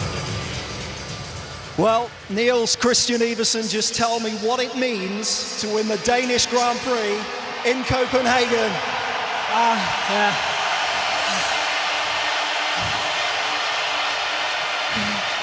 I think you can hear what it means. We know what it means to them. They've gone bananas, but what does it mean to you? Everything. You know, this is the last meeting we have in Copenhagen, and yeah, what better finish can we do? You didn't actually make it out of the start in first place. Tell us a bit about what happened at that first corner. It was a very hard first corner, but I didn't have the best of speed. But you know, I had to ride defensive all race. But you know, my bike was going really good. It was just a bit too strong. But anyway, you know, Troy, he only dropped that 1 point today, and he was extremely fast. So I'm just pleased with the win. Now, like last season, you're getting better as the season goes on. Can you take this form into Cardiff, which is also an indoor track? Yeah, I hope so. Last year in Cardiff was really good for me, but again, you know, it's a new meeting in 2 weeks, and you know, we got to start all over again. Well, Niels, your form in the league's been great. It's great to see you transferring it to a Grand Prix win. What have you got to say to the Danish fans? Jeg vil gerne sige tusind tak for støtten i dag. Det har været helt fantastisk herinde, og nu er det jo sidste Grand Prix, vi kører i parken, og så kan det ikke blive bedre end at slutte med en ordentlig fest nu. Congratulations, Niels. Enjoy the top step. Tak. Very well done, Niels Christian Iversen. Fully deserved that. Lovely fella as well. Yeah, smashing lad. And he's you know, ridden so well. He's a very busy man, and somehow he manages to maintain a very high standard. And look how he's now 3rd in the world, 11 points off Hancock, 10 off Ty Wolfenden. Pedersen 60, Zagar 60, Ward 60. So there's still 13 points separating the top 6 with 6 rounds to go. We're only halfway through, and it really is absolutely fascinating here. Ty Wolfenden, 2nd in the world right now, the reigning world champion. Hancock takes the lead tonight. Niels Christian Iversen. Yeah, fantastic. Such a big night for a Danish rider to win here in front of the home fans in Copenhagen. Royalty on site as well. Here comes the national anthem. Great moment for him.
Fantastic scenes, a very respectful version of the national anthem there, sung heartily there by Niels Christian Iversen, and these are moments he'll remember for an awful long time, Nigel. This is what it's all about, this is what they worked so very hard for. 3rd place tonight, Greg Hancock, who has worked very hard indeed. He's managed to really dig in and pick up third place on the roster, and remarkable consistency once again from the veteran American. Yeah, absolutely, and some good racing here tonight, Kelvin, as well. Yes. Throughout the course of the evening, it was keenly contested, and you know, early on it chopped up a little bit, but it wasn't all that bad in the end. No, they got that heavy roller out, and that really kept it under control. Troy Batchelor, 20 points, second on the night. Not quite sure how he's going to be feeling. He probably a touch disappointed. He hasn't quite managed to win. Now the Crown Prince, smashing moment for him. Steps up. The top man, number one, this evening is a Danish rider. Fabulous moment, that really is terrific to see. And we finish in Parken in real style. Very fitting that there is a Danish winner here with royalty in town. That's great. It's very sad, we're going to miss this venue. Oh, I am immensely. It's been a great venue for an awful long time, and you know, it was what World Championship's all about, really, racing in this sort of stadium, but it's not to be. But right now, the Danes are loving this. Yeah. Many congratulations, Niels Christian Everson. But what about Troy Batchelor? Well, a word for him as well. Absolutely, 20 points, second place. I just said a moment ago, I'm quite sure how he'll be feeling, because he came within touching distance of winning tonight, and you know, when he reflects on his performance tomorrow, he will be delighted, but I'm sure he would have dearly loved to have won tonight, wouldn't he? And I would dearly have loved to have had £1 on the 1,000 And a word for Greg Hancock, third place, a remarkable character. He's going to lead. He leads the World Championship at the halfway stage, albeit by a point, but he leads the World Championship, which is a great story as well. Well, he's an extraordinary character, isn't he? He's never missed a Grand Prix. He still has the ability to get himself onto the rostrum, and consistency at this level, and he had to work hard. He had to turn his fortunes around. He was struggling earlier on, but Greg Hancock, a true professional, a master at his craft, he came good when he really needed to. Great night for him. But Niels Christian Everson, this will live long in the memory for him. Yeah, terrific stuff. The Crown Prince of Denmark has clearly had a great night as well. He's had a moment in the pits. He's having a moment out there on the centre green, cheering his man on. I wonder if there's any chance of getting him on a bike now. Yeah, I can see no reason why not. I'm sure the insurance policy will be there somewhere. Brilliant. Thoroughly enjoyed it.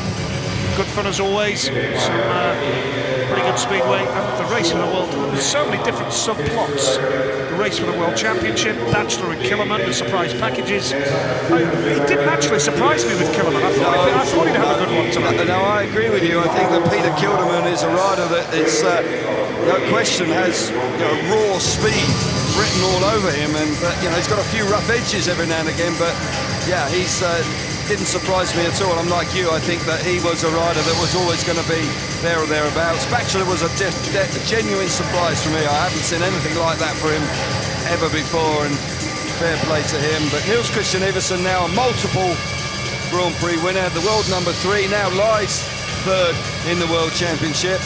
That's a great night for him. Not just the win, but also in the terms of the World Championship. He's battling his way right into the thick of it. Yeah. Well, it really has been a top night. I hope you've all enjoyed our coverage. Kelvin and myself have once again had a great night at Speedway. We look forward to talking to you from Cardiff in a fortnight's time as well.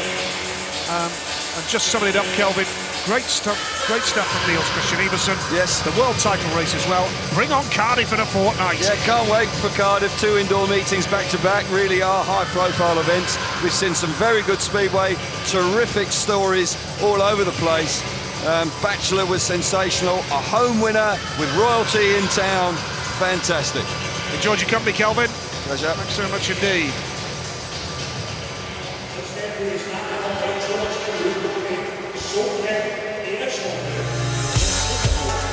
Speedway Grand Prix Series heading for Copenhagen for one last time at the Parken Stadium. 5 Danish riders looking to impress on home shale. Plenty of subplots. The Zagar-Pedersen rivalry from Millila a fortnight earlier.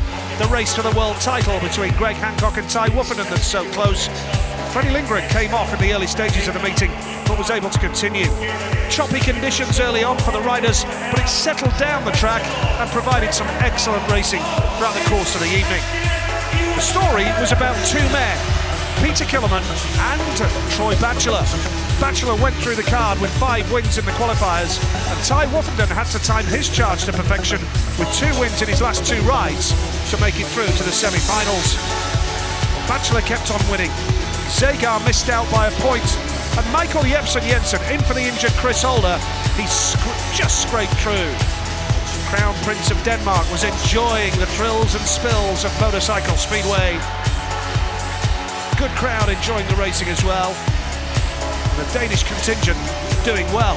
The biggest surprise was Nicky Pedersen, 3 times world champion, and Kenneth Pierre, the 2 experienced Grand Prix boys, struggling for points on home shale. The racing was fast and furious. All 16 riders putting on a good show. Peter Killerman worth the admission money alone. Darcy Ward with a spectacular pass on Nicky Pedersen did enough to qualify for the semi-finals. Troy Batchelor continued his fantastic run of form by getting the better of Matti Zagar. Jari Campbell came on strong as well to hit double figures, and in the first semi-final Troy Batchelor continued his great run of form, and Greg Hancock was there as well to get through to the final. Second semi-final, Woffenden missed out. It was Iversen and Killerman who went through to the grand final. Niels Christian Iversen became the first Danish winner in Copenhagen since 2006 when Hans Andersen won it. That was Iversen's 3rd Grand Prix win of his career.